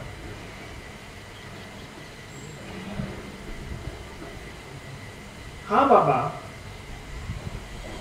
चीनमधनं चालत चालत चालत चालत कान्हेरीला 15 दिवस राहिला होता. मी जेव्हा चीनला एका कॉन्फरन्सला गेलेलो तर त्यांनी च्वांगसांगवरतीच कॉन्फरन्स होती, तर त्यांनी मला स्पेसिफिकली बोलावलं होतं की हा बाबा 15 दिवस कान्हेरीला राहिला कशासाठी, तर त्याच्यावरती चर्चा करायला पेपर वाचायला मला बोलावलं की Xuanzang visit to Kanheri. So Mumbai हे एवढं महत्वाचं ठिकाण होतं इसवी सनाच्या 7व्या शतकात की युएनसॅन सारख्या चिनी प्रवाशाला या बेटावरती येऊन राहावंसं वाटतं. हे बेट आहे, आपण मुंबई हे बेट आहे, मुंबई हे बेट आहे असं सारखं म्हणतो. तेव्हा ना वसईचा ब्रिज आणि ठाण्याच्या खालीचा ब्रिज नव्हता, म्हणजे कळव्याचा ब्रिज. So you can imagine if this guy has to come to Kanheri, त्याला काय काय द्राविडी प्राणायाम करायला लागलेला असणार आहे. म्हणजे तो प्रोबॅबली अलिबाग पर्यंत आला, तिथून तो बोटीने BRC च्या इथे गेला. BRC was an island at that time. तिथून तो पुन्हा चेंबूर साईडला आला, तिथून पुन्हा चालत चालत चालत चालत जंगलामधनं कान्हेरीला. कशासाठी, काय गरज होती, त्याचं उत्तर ना आपल्याला 20व्या शतकातल्या एका शिलालेखात मिळतं. कान्हेरीला 20व्या शतकातले 2 शिलालेख आहेत जापानीज मधले. तुम्ही काम करत असताना जपानी शिलालेख कान्हेरीला काय करताय, that is too much difficult to take. बस ब्राह्मी शिलालेख आहेत, संस्कृत भाषेतले आहेत, प्राकृत भाषेतले आहेत, अगदी तिथे पहलवी भाषेतले म्हणजे पारशांचे सुद्धा शिलालेख आहेत कान्हेरीला. पण Japanese is too much to take. म्हणजे सो आम्ही कामाला सुरुवात केली. या जापनीज बाबा कोण होता, तर तो 1912-13च्या सुमाराला पहिल्या महिन्यातल्या सुरुवातीच्या थोडंसं आधी कान्हेरीला आला. आम्ही त्या हट्टीपणात करायचा ना सगळीकडे. सो त्याचा पिच्छा पुरवायला सुरुवात केली. जपानमध्ये नारा नावाची मोनॅस्ट्री अजूनही आहे, म्हणजे मोठं शहर आहे ते, तिथे फार प्राचीन मोनॅस्ट्री आहे. तिथे हा मंक, तिथे जो आचार्य होता तो आला होता इथे. त्यांच्या आर्काइव्ह मध्ये त्याची रोजची डायरी सापडली, जपानीमध्ये होती. आमची एक मैत्रीण आहे तिकडे, ती गंमत म्हणजे तिचा नवरा तिथे नाराला प्रिस्ट आहे, मुख्य पुजारी आहे नाराच्या मंदिरामध्ये. आम्ही तिला मस्का लावला की बाई मदत करणार, बघ जपानी म्हणते तू मदत कर. त्या प्रोफेसर हिरावका म्हणून, त्या स्वतः प्रोफेसर आहे, तर प्रोफेसर हिरावका आहेत, त्यांना आम्ही म्हटलं की बाई मदत करा. त्यांनी चक्क केली मदत. त्यांनी ती डायरी शोधून काढली. त्यांचा नवरा चीफ प्रिस्ट होता, त्यामुळे त्याला काय सगळीकडेच ऍक्सेस होता. त्यांनी ती डायरी शोधून काढली, ती पानं भाषांतर केली आणि ती इंग्लिशमधली भाषांतरातली पानं मला पाठवली. तो भिक्षू काय म्हणतो माहितीये, आमच्या परंपरेमध्ये आम्हाला जर सांगितलं होतं की आमच्या संप्रदायाचा उगम मुंबईतल्या कुठल्या जे पश्चिम भारतातल्या एका बेटावरच्या कृष्णगिरी नावाच्या एका भिक्षू संघामध्ये. कधीतरी तुम्ही जाऊन त्या मोनॅस्ट्रीचं दर्शन घेऊ. तर म्हणे आमच्या पिढ्यानुपिढ्या म्हणजे आता त्याची परंपरा त्यांनी जी सांगितली होती 12व्या शतकापर्यंत मागे जाणार. तिथपासून मौखिक परंपरेत आचार्याकडून विद्यार्थ्याकडे अशी ही परंपरा चालून 20व्या शतकात जेव्हा सगळी दळणवळणाची साधनं व्यवस्थित झाली तेव्हा तो बाबा इथे आला आणि त्यांनी ते 2 जपानी शिलालेख मिळवून ठेवले. आपण कसं म्हणणार की पोर्तुगीजांनी मुंबईला जन्म दिला. जर जपान मधल्या भिक्षूंना हे माहिती होतं की त्यांच्या संप्रदायाचा उदय कान्हेरीला झालाय, तर युएनसॅननी कान्हेरीला भेट देणं हे काही फार वैचित्र्याचं वाटू नये. सो या बाबांनी कान्हेरीला भेट दिली. कान्हेरीच्या भिक्षू संघामधनं काही हस्तलिखितं त्यांनी घेतली. त्याचं चीनीमध्ये भाषांतर केलं आणि तो चीनमध्ये घेऊन गेला. हे आता सगळं बुद्धिस्ट झालं, हे झालं, ते झालं. हा जो अल मसुदी म्हणून अरब होता, तो फार गमतीशीर माणूस आहे. तो स्वतः व्यापारी म्हणून आला होता, अरब होता, व्यापार करत होता अरेबियामधनं. म्हणजे जेव्हा रोमन साम्राज्याचा अस्त झाला तेव्हा अरबांनी तो व्यापार घेतला आणि ते इकडे आले. आपण पूर्वी रोमन व्यापाऱ्यांच्या विषयी बोललो. मग हे जे व्यापारी मार्गावरून आलेले भिक्षू होते त्यांच्याविषयी आपण बोललो. आता हे जे मुसलमान व्यापारी होते अरेबियामधून आले ते इथे होते. हा अल मसुदी आहे ना, तो फार गमतीशीर त्याचं वर्णन करतो. तो म्हणतो मुंबई फार गमतीशीर शहर आहे. हे जे हा जो परिसर आहे, हा परिसर म्हणजे तो मुंबई असं नाव म्हणत नाही, तो ठाणे म्हणतोय. तो म्हणतो हा फार गमतीशीर ठाण्याचा परिसर आहे. इथे ना सगळे लोक शांततेत राहतात ना. पारशी आणि अरब याने आपापसात पिढ्यानुपिढ्या युद्ध केली आणि पर्शियामधनं पारशांना हकलून लावला अरबांनी. तेच पारशी आणि अरब ठाण्याला एकत्र गुण्यागोविंदाने राहतात. कळत नाही हे असं कसं होतं. तिथे आपल्या घरी कचा कचा भांडणारे लोक इकडे येऊन निवांत राहतात. त्याचं उत्तर हा बाबा देतो, ते कसे राहतात. तो सांगतो इथे जे स्थानिक राजे आहेत, अल बरुनी सांगतो, ते महाचतुर आहेत म्हणतात.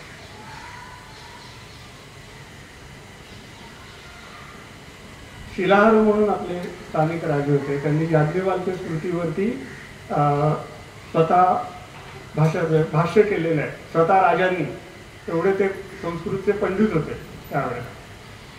तो अल्बरुनी सांगतो हे शिलाहार राजे असले विजनरी आहेत की त्यांनी सगळ्या परकीय लोकांना, व्यापाऱ्यांना, सगळ्यांना गुण्यागोविंदांनी जागा करून दिलेली आहे. फक्त त्यांच्याकडे एक कायदा आहे म्हणजे त्यामुळे तुम्ही तुमचा काझी अपॉइंट करा, तुम्ही तुमचा चर्चचा कोण फादर असेल तो अपॉइंट करा, कोण वाटेल तो अपॉइंट करा. त्यांनी धार्मिक कार्याव्यतिरिक्त कशातही लक्ष घालायचं नाही. सगळ्यांना कॉमन सिव्हिल कोड आहे. गपचूप राहतात. हा अल्बरुनी 11व्या शतकामध्ये सांगतोय त्याच्या ग्रंथामध्ये. हा स्वतः अरब आहे आणि हा मुघलांच्या राज्यात फिरून आलेला माणूस आहे.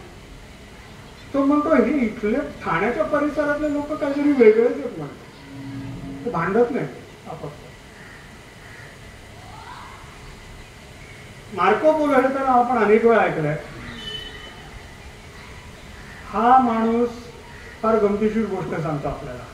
तो म्हणतो ठाण्याचे राजे आहेत ना, म्हणजे हे शिलाहार राजे, त्यांनी काय केलंय, त्यांनी जे लुटारू आहेत, समुद्रातले चाचे आहेत, त्यांच्याशी तह केला नव्हता. काय तह केलाय की ज्या जहाजांना परवाना नसेल किंवा जी जहाज कायद्याने वागत नसतील त्यांना लुटा. याच्याच समकालीन एक दुसरं मॅन्युस्क्रिप्ट आपल्याला सापडलंय का रशियन प्रवासाचं. दुर्दैवाने त्याचं नाव आपल्याला माहिती नाही. तर तो बरोबर ह्याला फोडून काढतो. तो म्हणतो ठाण्याचे राजे फार हुशार आहेत. कोस्टल सिक्युरिटी नावाची भानगड ना त्यांनी तिथले स्थानिक जे कोळी आहेत त्या कम्युनिटींना देऊन टाकले. ते म्हणाले ज्यांच्याकडे परवाना नसेल त्यांना दंड करायचा अधिकार तुमचा. त्या दंडाचा विशिष्ट रक्कम, त्याची जी काय भाग असेल तो त्यांनी सरकारात जमा करायचा, उरलेली मालमत्ता त्यांनी. Is a wonderful model for coastal security. Central गव्हर्नमेंटला फारसा खर्चही पडत नाही आणि हे इमाने बरे काम करतात म्हणतो. ज्या गोष्टी मार्को पोलोला समजल्या नाही त्या रशियन माणसाला समजल्या. आणि ह्याच्यातूनच कुठेतरी पुढे आपण नंतरच्या काळात मराठा आरमाराचा जन्म झालेला बघतो. आपली लोक चांगलीच होती, त्यांना समुद्र माहिती होता. गेले 2300 वर्ष ते समुद्रामध्ये प्रवास करतात अशी माणसं होती. हे अरब प्रवासी त्यांची कौतुक करतात की त्यांच्यासारखे नावाडी नाही, त्यांच्यासारखे खलाशी नाही. हे आपल्यालाच माहिती नव्हतं की मुंबईची माणसं असली होती. पुढे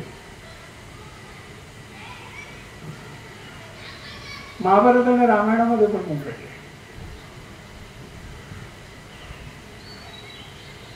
दिग्विजयाचा जो पूर्ण भाग आहे महाभारतातला, त्याच्यामध्ये सोपाऱ्याचं वर्णन येतं. इथे कसे सोपाऱ्याला आले आणि सोपाऱ्याहून त्यांनी जहाज पकडून ते पुढे दिग्विजयाला गेले, असं महाभारतामध्ये वर्णन आहे.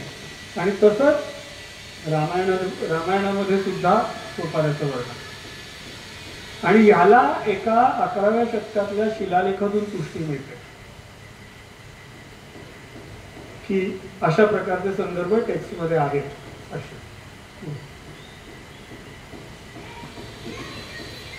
हा, हे तर भांडार आहे.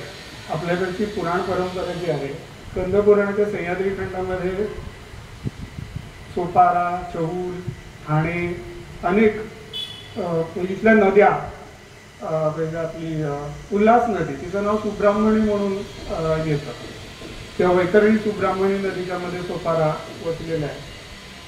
तर असे अनेक संदर्भ कंदपुराणामध्ये, सह्याद्री खंडामध्ये येतात.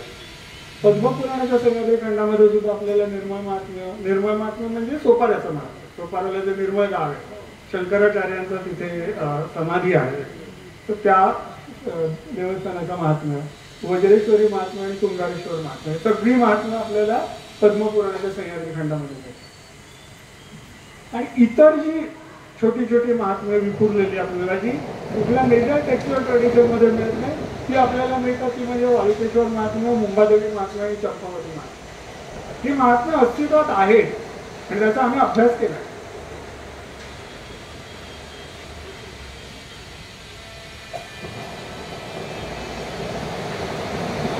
इसवी सनाच्या 11व्या शतकात उनाडदेव आणि तोडर हे दोन फार मोठे कवी होऊन गेले. उनाडदेवची बृहत कथा, त्याच्यावर तोडरांनी, उनाडदेव आधी होता पण त्याच्या बृहत कथेवर तोडरांनी कथा करीत सागर लिहिलं. तोडराची उदयसुंदरी कथा पण आहे, ती दोन्ही टेक्स्ट अवेलेबल आहे.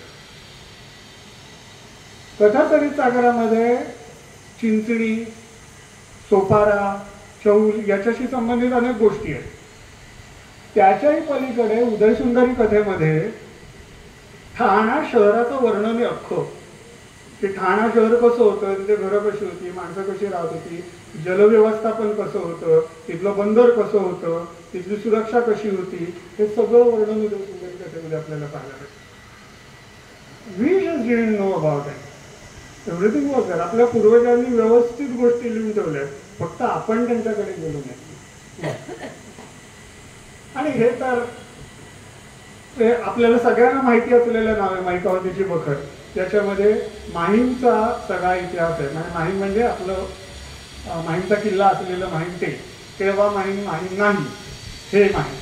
आता आम्हाला माहिकावतीच्या बकरीचे अजून एक मॅन्युस्क्रिप्ट मिळाले. निका राजवाड्यांनी जे काम केलं ते 1924 साली प्रकाशित झालं. त्याच्यानंतर 100 वर्षांनी जवळजवळ आता अजून एक नवीन मॅन्युस्क्रिप्ट मिळालं, त्याच्यावर आम्ही काम करतो.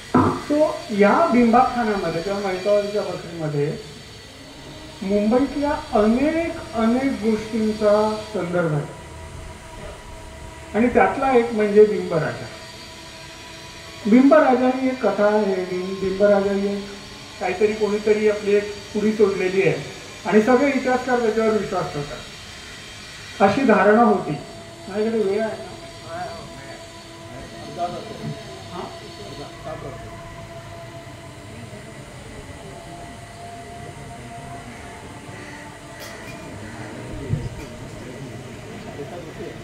या बिंबराजाचा ऐतिहासिक पुरावा कुठे उपलब्ध नव्हता. या मुंबई प्रोजेक्टच्या संदर्भामध्ये पहिल्यांदा आम्हाला तो मिळाला.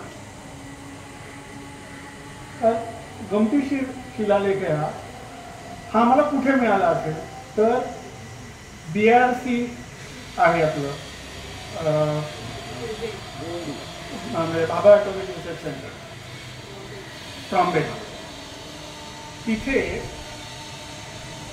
आम्ही विद्यापीठामध्ये असे अनेक कोर्सेस चालतात. तिथे गार्डनिंगचा कोर्स चालतो. तर तिथे आमचे एक परिचित सावंत केसर म्हणून ते ट्रॉम्बेमध्ये गार्डनिंग डिपार्टमेंटला होते, हेड होते तिथे. आणि ते येऊन बघायचे, अरे का काय तुमची चर्चा चालली आहे, काय गंमत आहे, काहीतरी इंटरेस्टिंग दिसतंय यार, हे मिळालं ते मिळालं, बघू काय. मग आम्ही फोटो दाखवत होतो. ते म्हणे सुरेश आमच्याकडे BRC मध्ये ना एका काय दगडाचा तुकडा पडला, मी फोटो पाठवतो तुला. तुला पाठवा. मी विसरून गेलो आणि मी गेलो होतो सासरवाडीला, बीचवरती बसलो होतो आणि साळून त्यांचा व्हॉट्सअप आणि हा फोटो पाठवला त्यांनी. मी त्यांना फोन केला, म्हणजे साळूनच्या सकाळपासून भेटलो रे तुम्हाला. म्हणजे नाही, हे आमच्या कारंजामध्ये ना असं सजावटीला छान रचून ठेवलंय, काय कामाचं आहे का तुमच्या? म्हटलं हा 14व्या शतकातला शिलालेख आहे, ज्याच्यामध्ये बिंबाचं नाव आहे. हा हंबीरराव नावाचा एक राजा आहे, जो 14व्या शतकात ते शिलालेखाचं वाचन आहे. ते तो इतका चांगला शिलालेख आहे, मी तिकडे बीचवर बसल्यापासून लिहून काढ. एवढा इतका सुंदर प्रिझर्व झालेला आहे, कारण तो कधी काय माणसाच्या संपर्कातच आला नसणार आहे. सो तो हंबीरराव नावाचा राजा आहे, जो फिरोजशाह तुघलकाचा काय म्हणणार मांडलिक आहे. आणि म्हणून तो म्हणतो की फिरोजशाह तुघलकाचा दिल्लीचा राजा जो आहे त्याचा मी हंबीरराव नावाचा आहे. पण तो म्हणतो मी कुठे राज्य करतोय, तर तो कोकण माहीम बिंबस्थानामध्ये मी राज्य करतो. तो 14व्या शतकात माहीमचं नाव बिंबस्थान होतं, त्याचा हा पक्का पुरावा आहे. आणि त्याच्या आधी बिंब नावाचा राजा असल्याशिवाय बिंबस्थान ते माहीमचं नाव पडूच शकत नाही. सो बिंबाचं अस्तित्व ऐतिहासिक पद्धतीने, ऐतिहासिक रीतीने ठामपणे मानणारा हा एकमेव पुरावा आम्हाला मुंबईच्या या सगळ्या प्रोजेक्टमध्ये मिळाला. त्याच्यापासून खाली 6व्या ओळीमध्ये मरोळ गावाचं नाव. मरोळ मग मैकावतीची बकरी भेटली. मैकावतीच्या बकरीत म्हटलं बिंब राज्याचे 2 ऍडमिनिस्ट्रेटिव्ह प्रोव्हिन्सेस होते. एक होता मरोळ, दुसरा होता मालाड. मरोळ मध्ये माणसं सुटली. पोरांनी गल्ली बोळ फिरून जे मिळेल ते डॉक्युमेंट केलेलं आहे. म्हणजे हे जे तुम्हाला पिवळे डॉट्स दिसत आहेत ना, त्या ठिकाणी 11व्या-12व्या शतकातली देवळं होती. एवढी देवळं मरोळमध्ये होती त्या काळात. त्याचे हे अवशेष. नरसिंहाची एक इमेज खूप वाईट कंडिशन मध्ये आहे. आपल्याकडे ना हेरिटेज रिसायकल होते. आपण डिस्कार्ड काय नाही करत. आपण कसं म्हणजे दह्याचा डबा आणला ना, दही संपलं की धुवून त्याच्यामध्ये काहीतरी ठेवतो, तसंच आहे. आवर काहीतरी नोन फॉर रिसायकलिंग. ही गजलक्ष्मीची अतिशय सुंदर इमेज आहे, जी महाकाली केव्ज आहेत ना, त्याच्या मागच्या झोपडपट्टीमध्ये एक छोटंसं शिवमंदिर आहे. तिथे घेऊन ते आता त्याची पूजा करतात. ती कुठल्या तरी द्वारपट्टीवरती असणार आहे देवळाच्या, पण ती सापडलेली आहे. पुढे हे शिवलिंग म्हणून पूजलं जातं. हे ऍक्च्युअली स्तूप आहे, बौद्ध स्तूप आहे. हा त्याचा बेस आहे आणि हे त्याच्या वरचं ते क्षत्रिय असते ना, ती आहे. त्याचे 2 तुकडे झाले असणार कधीतरी, ते 2 बाजूला 2 ठेवले, हे शिवलिंग म्हणून त्याची पूजा चालू. So everything is being recycled in our culture. आणि इथून आम्हाला ती बॅकयार्ड आर्किओलॉजीची कल्पना अजून अजून अजून अजून स्पष्ट होत गेली. पुढे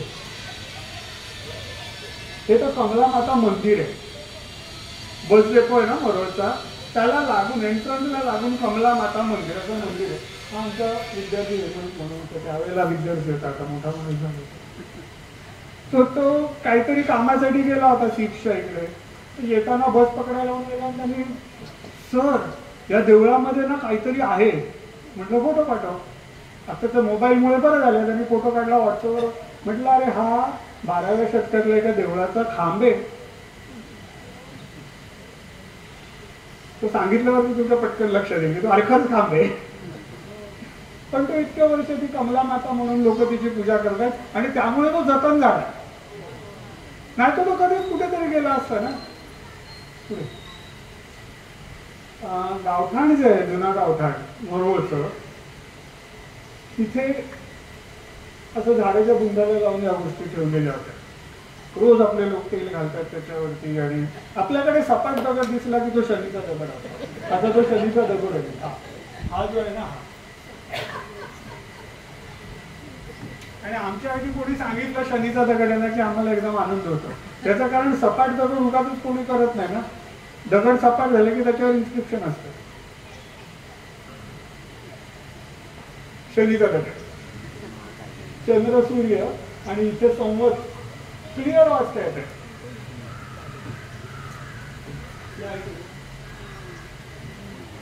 क्लिअर वाचता येते संवत. 1312 सालचा शिलालेख येतो. म्हणजे अशी लॉटरी लागते आम्हाला कधीतरी. दिस इज कॉल्ड बॅकयार्ड आर्किओलॉजी. आपल्या रस्त्याने चालताना तुम्हाला काही मिळू शकतं. हे स्तंभशीर्ष आहे, ते पिलर ब्रॅकेट ज्याला आम्ही म्हणतो, भारवाहक. देवळामधल्या स्तंभाला जो जॉईंट असतो त्या जॉईंटला सपोर्ट करण्यासाठी अशा प्रकारचे भारवाहक तयार केले जातात. ते एल शेपमध्ये असतात. ते सॉकेटमध्ये बसवून वरच्या बीमचा त्याच्यावर लोड घेतला जातो. ते असे भारवाहक. या इकडे माहेश्वर नगरमध्ये एका देवळामध्ये, त्याचं घरगुती देऊळ आहे छोटं, तर ते सगळं त्यांनी पूजेला मांडून ठेवलं जातं. सगळं मांडलं, लोक रोज सकाळी येतात. तिथे खालच्या बाजूला जर तुम्ही बघितलं तर तसा भारवाहक आहे त्या बाजूला. तिथे मध्ये एक भारवाहक आहे. सो हे सगळे अवशेष आम्हाला मिळायला लागले. म्हटलं मरोळमध्ये एवढे अवशेष मिळतात, माहेश्वर नगरमध्ये तर प्रचंड प्रमाणात मिळाले. म्हटलं हे कसं काय करायचं आणि येतात कुठलं अवशेष? कारण माहेश्वर नगर मधलं देऊळ काही मिळत नव्हतं. देवळाचं लोकेशन मिळायला पाहिजे ना, ते मिळत नव्हतं. म्हणून आम्ही याच माहेश्वर नगर मधले हे जे देऊळ आहे तिथे त्या बाईंचा, तेजाचा पुजारी बाई होते, त्यांचे पती कुठे बाहेरगावी गेले होते, त्यांचा इंटरव्ह्यू घेतला. पहिले त्या बाई काय बोलायला तयार नव्हत्या. घरामध्ये नाही आजी होते, खूप म्हाताऱ्या होत्या. आता किती होत्या ते पण त्यांना सांगता नाही आलं. पण तिथे टाकी टेकत आल्या बाहेर आणि त्या सुनबाईला जाम ओरडल्या. म्हणून ती पोरं विचारतात तिला काहीतरी, तिला धड सांगतात नाही, देवाचं विचारतात. हा सांग ना, मी सांगते काय पाहिजे. म्हटलं आजी हे कुठून आणलं तुम्ही? तर म्हणजे मी नाही आणलं, माझ्या सासूने आणलं. ते म्हणजे कुठून आणलं? ते म्हणजे देवता लावावा.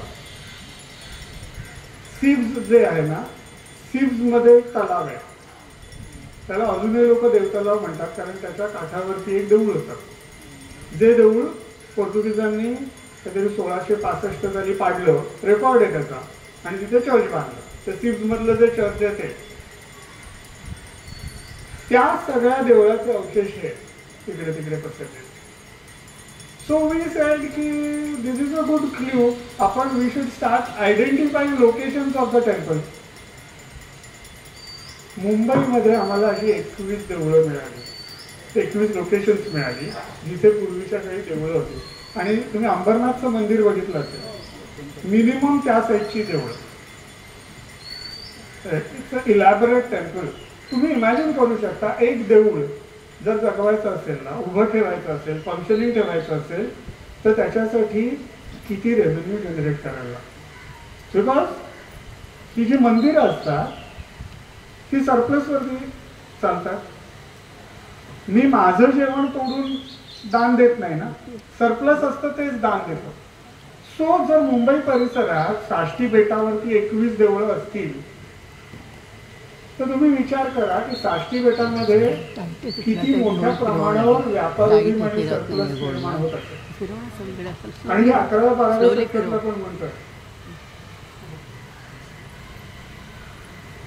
मरो पोलीस कॅम्प मधले हे सगळे अवशेष आहेत.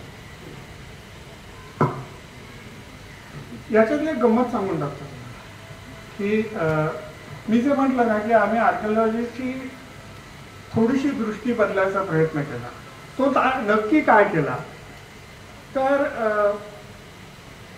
आता हे जे या बाजूला तुम्हाला दिसतं ते पण एक पिलर कॅपिटल आहे, किंवा वरती तिकडे सुद्धा तुम्हाला ते शीर्ष दिसतंय, स्तंभ शीर्ष.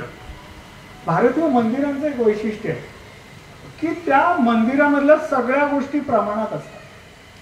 ते असं नाही होणार की एखादा खांब मोठा, एखादा त्या खांबाच्या प्रमाणामध्येच तुम्हाला शिखर दिसेल, खांबाच्या प्रमाणातच तुम्हाला गर्भगृहाची उंची दिसेल. हे सगळं स्टँडर्डाईज आहे, ते इकडे तिकडे हालत नाही. एकदा तुम्हाला त्याची ट्रॅडिशन कळली ना, कोणत्या स्कूलमध्ये मंदिर बांधलं गेलंय त्याचे काय ठोकताळे, ते ठोकताळे तुमच्या लक्षात आले की तुम्हाला अख्ख्या मंदिराची उंची काढता येते. किती खांबाचे अवशेष मिळाले, त्याची उंची किती आहे, म्हणजे स्तंभ शीर्षाची उंची मिळाल्यावर खांबाची उंची काढता येते, कारण हे प्रपोर्शन ठरलेलं आहे परंपरेमध्ये. खांबाची उंची मिळाल्यानंतर संपूर्ण मंडपाची उंची तुम्हाला कळते, प्रपोर्शन ठरलेलं आहे. मंडपाच्या प्रपोर्शन मध्ये गर्भगृह असतं, उंचीच्या प्रपोर्शन मध्ये लांबी रुंदी असते. सो नुसत्या खांबांवरनं आणि या ज्या काही मूर्ती किंवा देवकोष्ठ जी मिळाले त्याच्यावरनं आम्ही मंदिरांच्या डायमेन्शन्स मोजायला सुरुवात केली. आणि तेजस्विनीने खूप छान काम केलं. She is an architect herself, so she help us in doing everything. ह्याच्यामुळे एकूणच मुंबईकरांची 1000 वर्षापूर्वीची आर्थिक परिस्थिती आमच्या लक्षात. कान्हेरीला एक शिलालेख आहे, 8व्या शतकातला. त्याच्यात एका बंगाली माणसाने काही पैसे व्याजाने ठेवले आणि त्याचा येणाऱ्या व्याजाचा व्यय कसा करावा ते दिलेलं आहे. व्याजाचा दर 14%. म्हणजे हा विचार करण्यासारखा भाग आहे की 8व्या शतकात जर 200 कारशापणे ठेवून 14% व्याज मिळत होतं, तर आज आपण काय करतो. मी मगाशी म्हटलं ना, परंपरा असतात ते मेसन्स मार्क असतात, म्हणजे जे बांधकाम करणाऱ्या परंपरा असतात, म्हणजे घराणी असतात, तर त्यांच्या काही विशिष्ट खुणा असतात. आता हे जे कोपऱ्यामध्ये मी तुम्हाला दाखवलं ना, तो that is a masons mark. हे जो कारागीर असतो त्याची जी परंपरा आहे त्याची ती खुण आहे. ते basically it's a family business. वडिलांकडनं मुलाकडे, काकाकडनं पुतण्याकडे, असं सगळं ते काका जॉईंट फॅमिलीज एकत्र काम करतात. आजही करतात. ते राजपुरिया किंवा रामपुरिया काय त्याचे काय काय फॅमिलीज आहेत ते तसंच काम करतात आजही. सो हे मेजन्स मार्क ठरलेले असतात. त्याच्यावरून तुम्हाला अनेक गोष्टी कळू शकतात. फक्त ते आपल्याला बघायची दृष्टी इतके दिवस नव्हती. काय बसलं जाऊ दे, मी यातल्या एकेका फोटोवरती अनेक गोष्टी सांगू शकेल. हे पण एक पिलर कॅपिटल आहे जे रिसायकल केलंय आणि गणपती म्हणून त्याची पूजा होते. आरे जोडलाय. पुढे हा पुन्हा आलं काय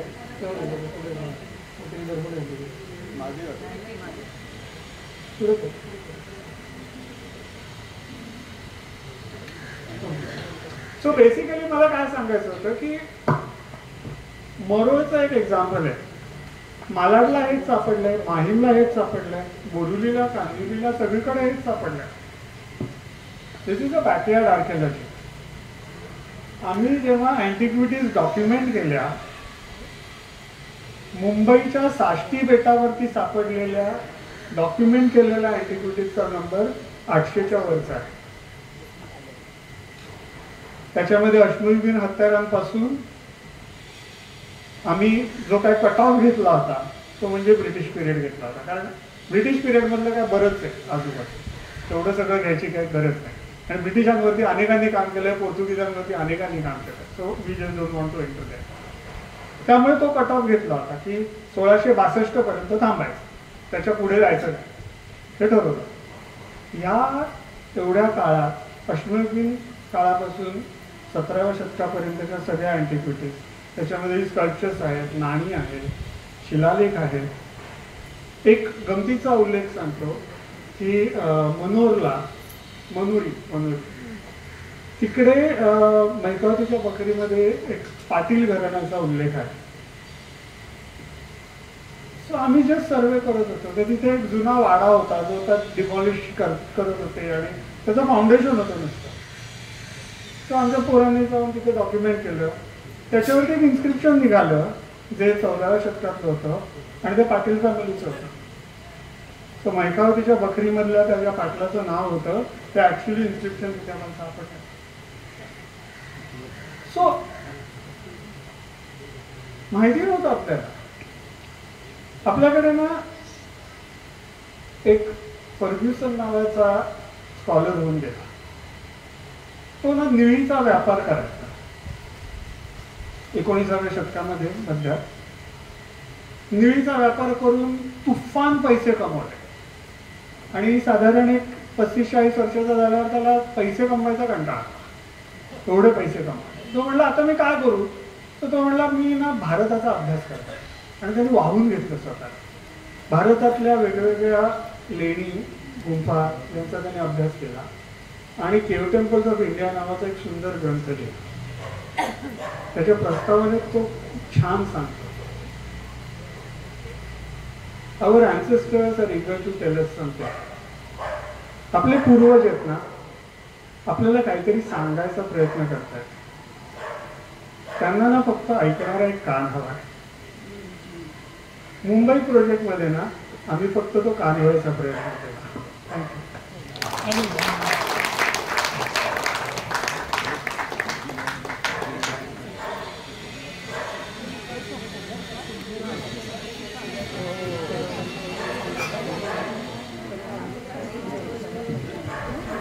हॅलो. कार्यक्रमाचा समारोप करण्यापूर्वी जर कोणाच्या मनात या संबंधी जो काही शंका असतील, एखादा प्रश्न विचारायचा असेल, थोडक्यात तुम्ही विचारू शकता.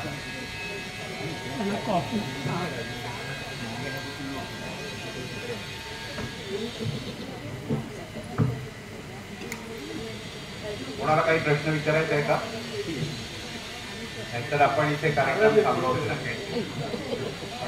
मगाशी पुरोहित काका जे म्हणले ना की त्याने फोन केला मग मी हो म्हटलं आणि हे सांगायला पाहिजे असं मला वाटलं. त्याचं एक कारण, कारण या सगळ्या प्रोजेक्टचं फंडिंग मेट्रोनी केलं. मेट्रोचं फंडिंग गव्हर्नमेंटने केलं. गव्हर्नमेंटला पैसे तुम्हीच दिले. त्यामुळे तुमचा अधिकार आहे की आम्ही काय तिथे करतोय खड्ड्यात उतरून समजून, म्हणून मी होऊन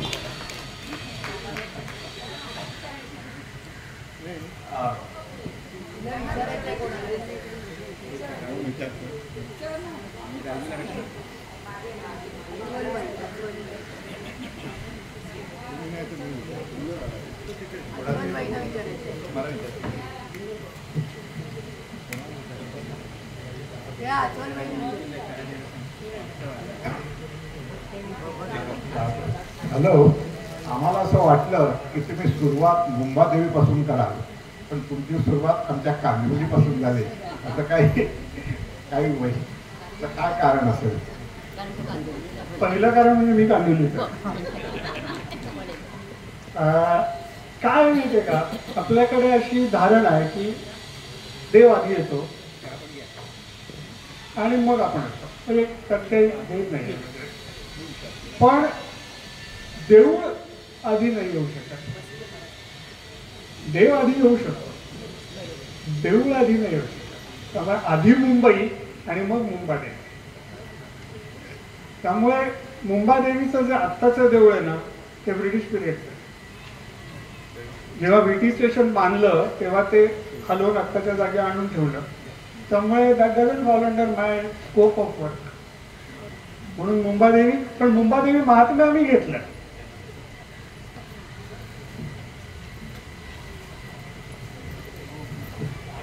नमस्कार. हा माझा भाचा अगदी लहानपणापासून बघितला आणि आता तो इतका विद्वान झालेला आहे बघून मला खूप खूप खूप आनंद झाला. आता त्याला मला एक प्रश्न विचारायचा आहे. आमचं गाव जे आवास आहे त्या आवासामध्ये नागोबाचं मंदिर आहे आणि नागोबा आणि पुंडोबा असे 2 संत होऊन गेले आणि त्यांची तिथे समाधी आहे आणि त्या समाधीवर नागोबाची जे पुतळेसारखे केलेले आहेत त्याचं तू काही संशोधन केलेलं आहेस का? नाही, अजून तरी नाही. मी म्हटलं ना अजून 4 भाग बाकी आहे. येणार आवाज. तर मला असं विचारायचंय, कांदिवलीला तुम्ही अकुरी देवीचं सांगितलं, गोशाळेचं पण म्हणाला. आपल्याकडे एक स्वयंभू गणेश मंदिर आहे आणि आता एक आम्ही मध्ये एक 10 वर्षापूर्वीपर्यंत जे अगदी पडीक अवस्थेत होतं असं गावदेवी मंदिर आम्ही आता डेव्हलप केलेलं आहे.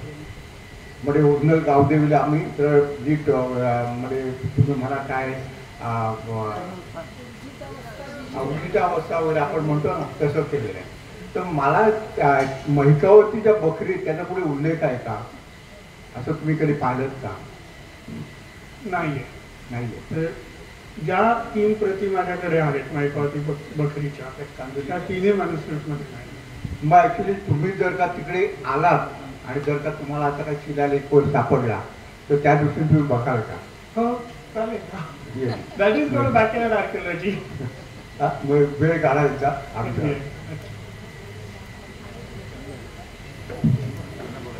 सर मला एक प्रश्न आहे की आम्ही 80च्या दशकात कानेरीमध्ये भरपूर भटकंती केली आहे. कदाचित त्यावेळेला तुमची आमची भेट पण झाली असेल, कारण त्याच वेळेला तुमचा स्टडी चालू होता तिथे. तर कानेरीच्या गुंफांमध्ये आम्हाला एका गुंफेमध्ये 34 नंबरच्या गुंफेमध्ये फ्रेस्को पेंटिंग मिळालं होतं. तर अशी पेंटिंग तिथे आणखीन आहेत का? कानेरीला खूप पेंटिंग्स आहेत. रादर सगळ्या केव्स एकेकाळी पेंटेड होत्या आणि त्याचे कुठे ना कुठे पॅचेस आजही शिल्लक आहेत. म्हणजे 2018 साली आम्ही एक फोटोग्राफरची टीम ट्रेंड करून त्या सगळ्यांचं डॉक्युमेंटेशन करून घेतलं पहिल्यांदा. So now we are trying to reconstruct some of the painting. जे शक्य आहे ते पूर्ण करायचा मी प्रयत्न करतो. आणि इट्स अ लॉंग प्रोसेस. धन्यवाद सर. थँक्यू. खरं म्हणजे केल्याने होतं आहे रे, आधी केल्याची पाहिजे आणि त्याच्याकरता इच्छाशक्ती पण पाहिजे. ती इच्छाशक्ती तुमच्याकडे होती आणि हट्टीपणा होता. तो हट्टीपणा आम्ही घ्यायचा प्रयत्न करतो. आणि आता जे तुम्ही आमच्या डोळ्याचं ऑपरेशन केलेलं आहे आणि दिव्यदृष्टी दिलेली आहे त्याचा पण आम्ही वापर करू आणि जास्तीत जास्त काही अशा वस्तू सापडतात का बघायचा प्रयत्न करू.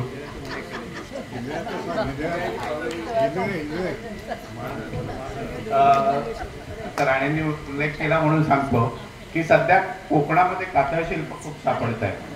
तर म्हणजे हजारोंनी कातळ शिल्प सापडत आहेत असं म्हटलं तरी चालेल. आम्ही राणेंच्या गावाला इंदळेला गेलो होतो. तिथे आम्ही सकाळी भटकंती करता गेलो तर त्यावेळेला आम्हाला काही हे दिसलं. त्याचे ताबडतोब आम्ही फोटोग्राफ्स काढले. ते काय आहे ते कळत नाहीये, पण गळ्यातली माळ असावी ना त्या टाईपचे ते सगळे मार्किंग्स आहेत. त्याचे फोटोग्राफ्स आम्ही काढलेले आहेत. मी मराठी सरांना पण पाठवले आहेत त्याचे फोटोग्राफ्स. ते अभ्यास करतात त्याच्याकरता. मला कधी असे फोटोग्राफ पाठवा चालेल सगळ्यांनी. तसंच आणखीन आम्ही एदवी गावात गेलो होतो. तर हां, गणपतीचं मंदिर आहे तिथे. तर तिथे माझा भाचा घर बांधत होता. तर त्याला मी सांगितलं होतं की असं काय तुमच्या तिथे मिळतं का बघ, कारण मला तो डाऊट होता की कातळ शिल्प तिथे सापडण्याची शक्यता आहे. तर त्याने तिथे जेव्हा चौकशी केली तेव्हा तिथे एक घोडेगाव म्हणतात त्याला, ती सापडली. बरीच अशी खाली आहे की आम्ही जेव्हा एदवीला ट्रिपला गेलो होतो तेव्हा बघून आलो. आणि त्याच्यानंतर त्याला कातळ शिल्पाचा उल्लेख सापडला आणि ती 2 कातळ शिल्प त्याच्या ती पाहण्यात आली. आता आम्ही जाऊन बघणार आहोत. धन्यवाद. तर आता मी पुरोहित मॅडमना विनंती करतो की त्यांनी आभार प्रदर्शन करावं.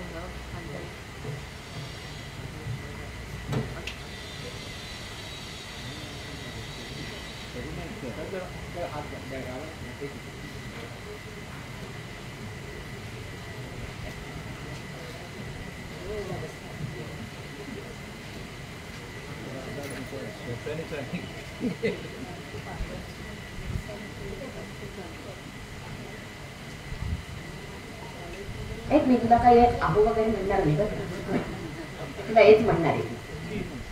आता ह्याने आपल्याला मुंबईचा इतिहास सांगितला. आभार प्रदर्शन करायचंय पण थोडंसं अगोदर सांगते. आता मी त्याचा इतिहास सांगते. मग आता त्याने डोक्यात इतिहास घातला मग इतिहास यायला पाहिजे ना. आता गंमत कशी आहे, हा आमच्याकडे लहानपणापासून होता. म्हणजे आम्ही त्याला बघतोय अगदी छोटा असल्याने. आपण त्याला गोष्टी सांगायचो की हा लहान मुलांना. आता त्याने आपल्याला गोष्टी सांगितल्या मुंबईच्या ह्याच्यातनं आणि गोष्टी रूपाने त्यांनी आपल्याला सुंदर सांगितला सबंध इतिहास.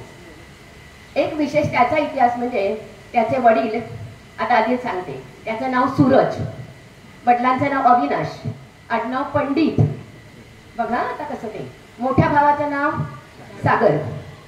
त्याचे वडील नेहमी म्हणायचे, सागर आकाशाकडे बघतो, सूरज खाली बघतो, म्हणजे ऊर्ध्व आणि अध दोन्ही बघत आहे. बरोबर आहे. त्याच्या वडिलांचं नाव अविनाश, त्याचा विनाश कधी नाही, इतिहास सांगते त्यांचा. आणि आडनाव काय तर पंडित, सगळ्याच्यात पांडित्य, अशी ही सगळी त्याची पिढी. ठीक आहे. आणि मग आई त्याची मंगला, सगळीकडे मांगल्य असलेलं. जे आत्ता आपण ऐकलं ते त्याच्या आईने पण आत्ताच ऐकलंय. म्हणजे बघा, म्हणजे आईला आत्ता ऐकायला मिळालं जे आत्ता आपण ऐकलं एवढ्या आहे तर आई असून सुद्धा त्याने आत्ता ऐकलं आपल्या मुलाचं भाषण. आणि हे सगळं कणाने मी नवीन यांनी ऐकते, हे किती कौतुकास्पद आहे. आधी मंगला इथे आली ते मला खूप बरं वाटलं की आपल्या मुलाचं कौतुक आपण इतरांनी करायचंय आपण करण्यापेक्षा. आणि असं म्हणतात ना, आपल्या मुलांचं कौतुक आपण करायचं नसतं, ते इतरांनी करायचं असतं आणि आपण ऐकायचं असतं, आपण पाहायचं असतं. आणि ते तिने याची डोळा बघितलं. मला खूप आनंद झाला की कशी का असेल आपण आता हळूहळू करत ती आली मुलाचं हे बघण्याकरता. खरोखरच तुझं खूप कौतुक करावं तेवढं पुढंच आहे. ज्ञान पण छान आहे. आणि कारण कांदिवलीतलं आहे, कारण आर्य चाणक्य नगर मधलं आहे म्हणून एवढं आहे. आर्य चाणक्य मधली लोक खूप विद्वान आहेत बरं का. आणि स्वयंभू मधला आहे तो, म्हणजे स्वतः सगळंच कसं त्याचं जुळून आलंय बघा, आहे की नाही. आणि हा तर त्याचा उदो अशोकनगरवाल्यानं वाटला की ह्याचा करावा म्हणून. आणि म्हणून आर्य चाणक्य नगर मधल्या विद्यार्थ्याचा किंवा मुलाचा उदो आपण करावा म्हणून आलेल्या अत्रेकट्टा. तेव्हा अत्रेकट्टा आणि आपला आर्य चाणक्य नगर ज्येष्ठ नागरिक संघ यांच्या सगळ्यांतर्फे तुझा खूप खूप धन्यवाद, तुझे आभार. आणि इथे जे काही स्टेज वगैरे बांधलं त्यांचा पण आभार, म्हणजे उदो करायला पाहिजे खरं, कारण त्यांनी आपल्याला करून दिलं. ज्यांनी कोणाला आपल्याला हे स्टेज अवेलेबल करून दिलं त्यांचंही आभार आहेत. आणि इतर तुम्ही सगळी आपण जमलो आपल्याच विद्यार्थ्याचं कौतुक करण्याकरता, तेव्हा त्यांचे पण आभार आहेत. कौतुक आहे त्या मुलाचं, खरं आपण कौतुक करण्याकरता जमलो. आणि मोठ्या माणसाने नेहमी लहानांचं कौतुकच करायचं असतं, म्हणून मी त्याला म्हणतं तुझ्या बाजूलाच बसून मी तुझं कौतुक करीन बरं का. कारण आता तशी मी त्याच्यापेक्षा वयाने, त्याच्या आईच्या पेक्षा वयाने खूप मोठी आहे, म्हणजे मग मला काहीच हरकत नाही. म्हणून त्याला बघितलं ही माझी अशी अवस्था आहे, तुझं कौतुक करायला मला एवढ्या याच्यावर यायला लागला इकडे. तेव्हा खरोखरच खूप कौतुक आहे. आणि असंच तुझी प्रगती होत राहू दे, असाच तू मोठा मोठा होऊ दे. आणि परत परत आम्ही तुझं कुठल्या नवीन नवीन क्षेत्रामध्ये तुला आम्ही बोलवत राहू मुद्दामून सांगण्याकरता. आणि इतकं बोलून मी मुंबईची गोष्ट इथेच संपली नाहीये, अजूनही आपल्याला ऐकायची आहे. मुंबईची दुसरी गोष्ट आपण त्यांना पुन्हा बोलूया. आणि कार्यक्रम संपला म्हणून मी जाहीर करतो. धन्यवाद.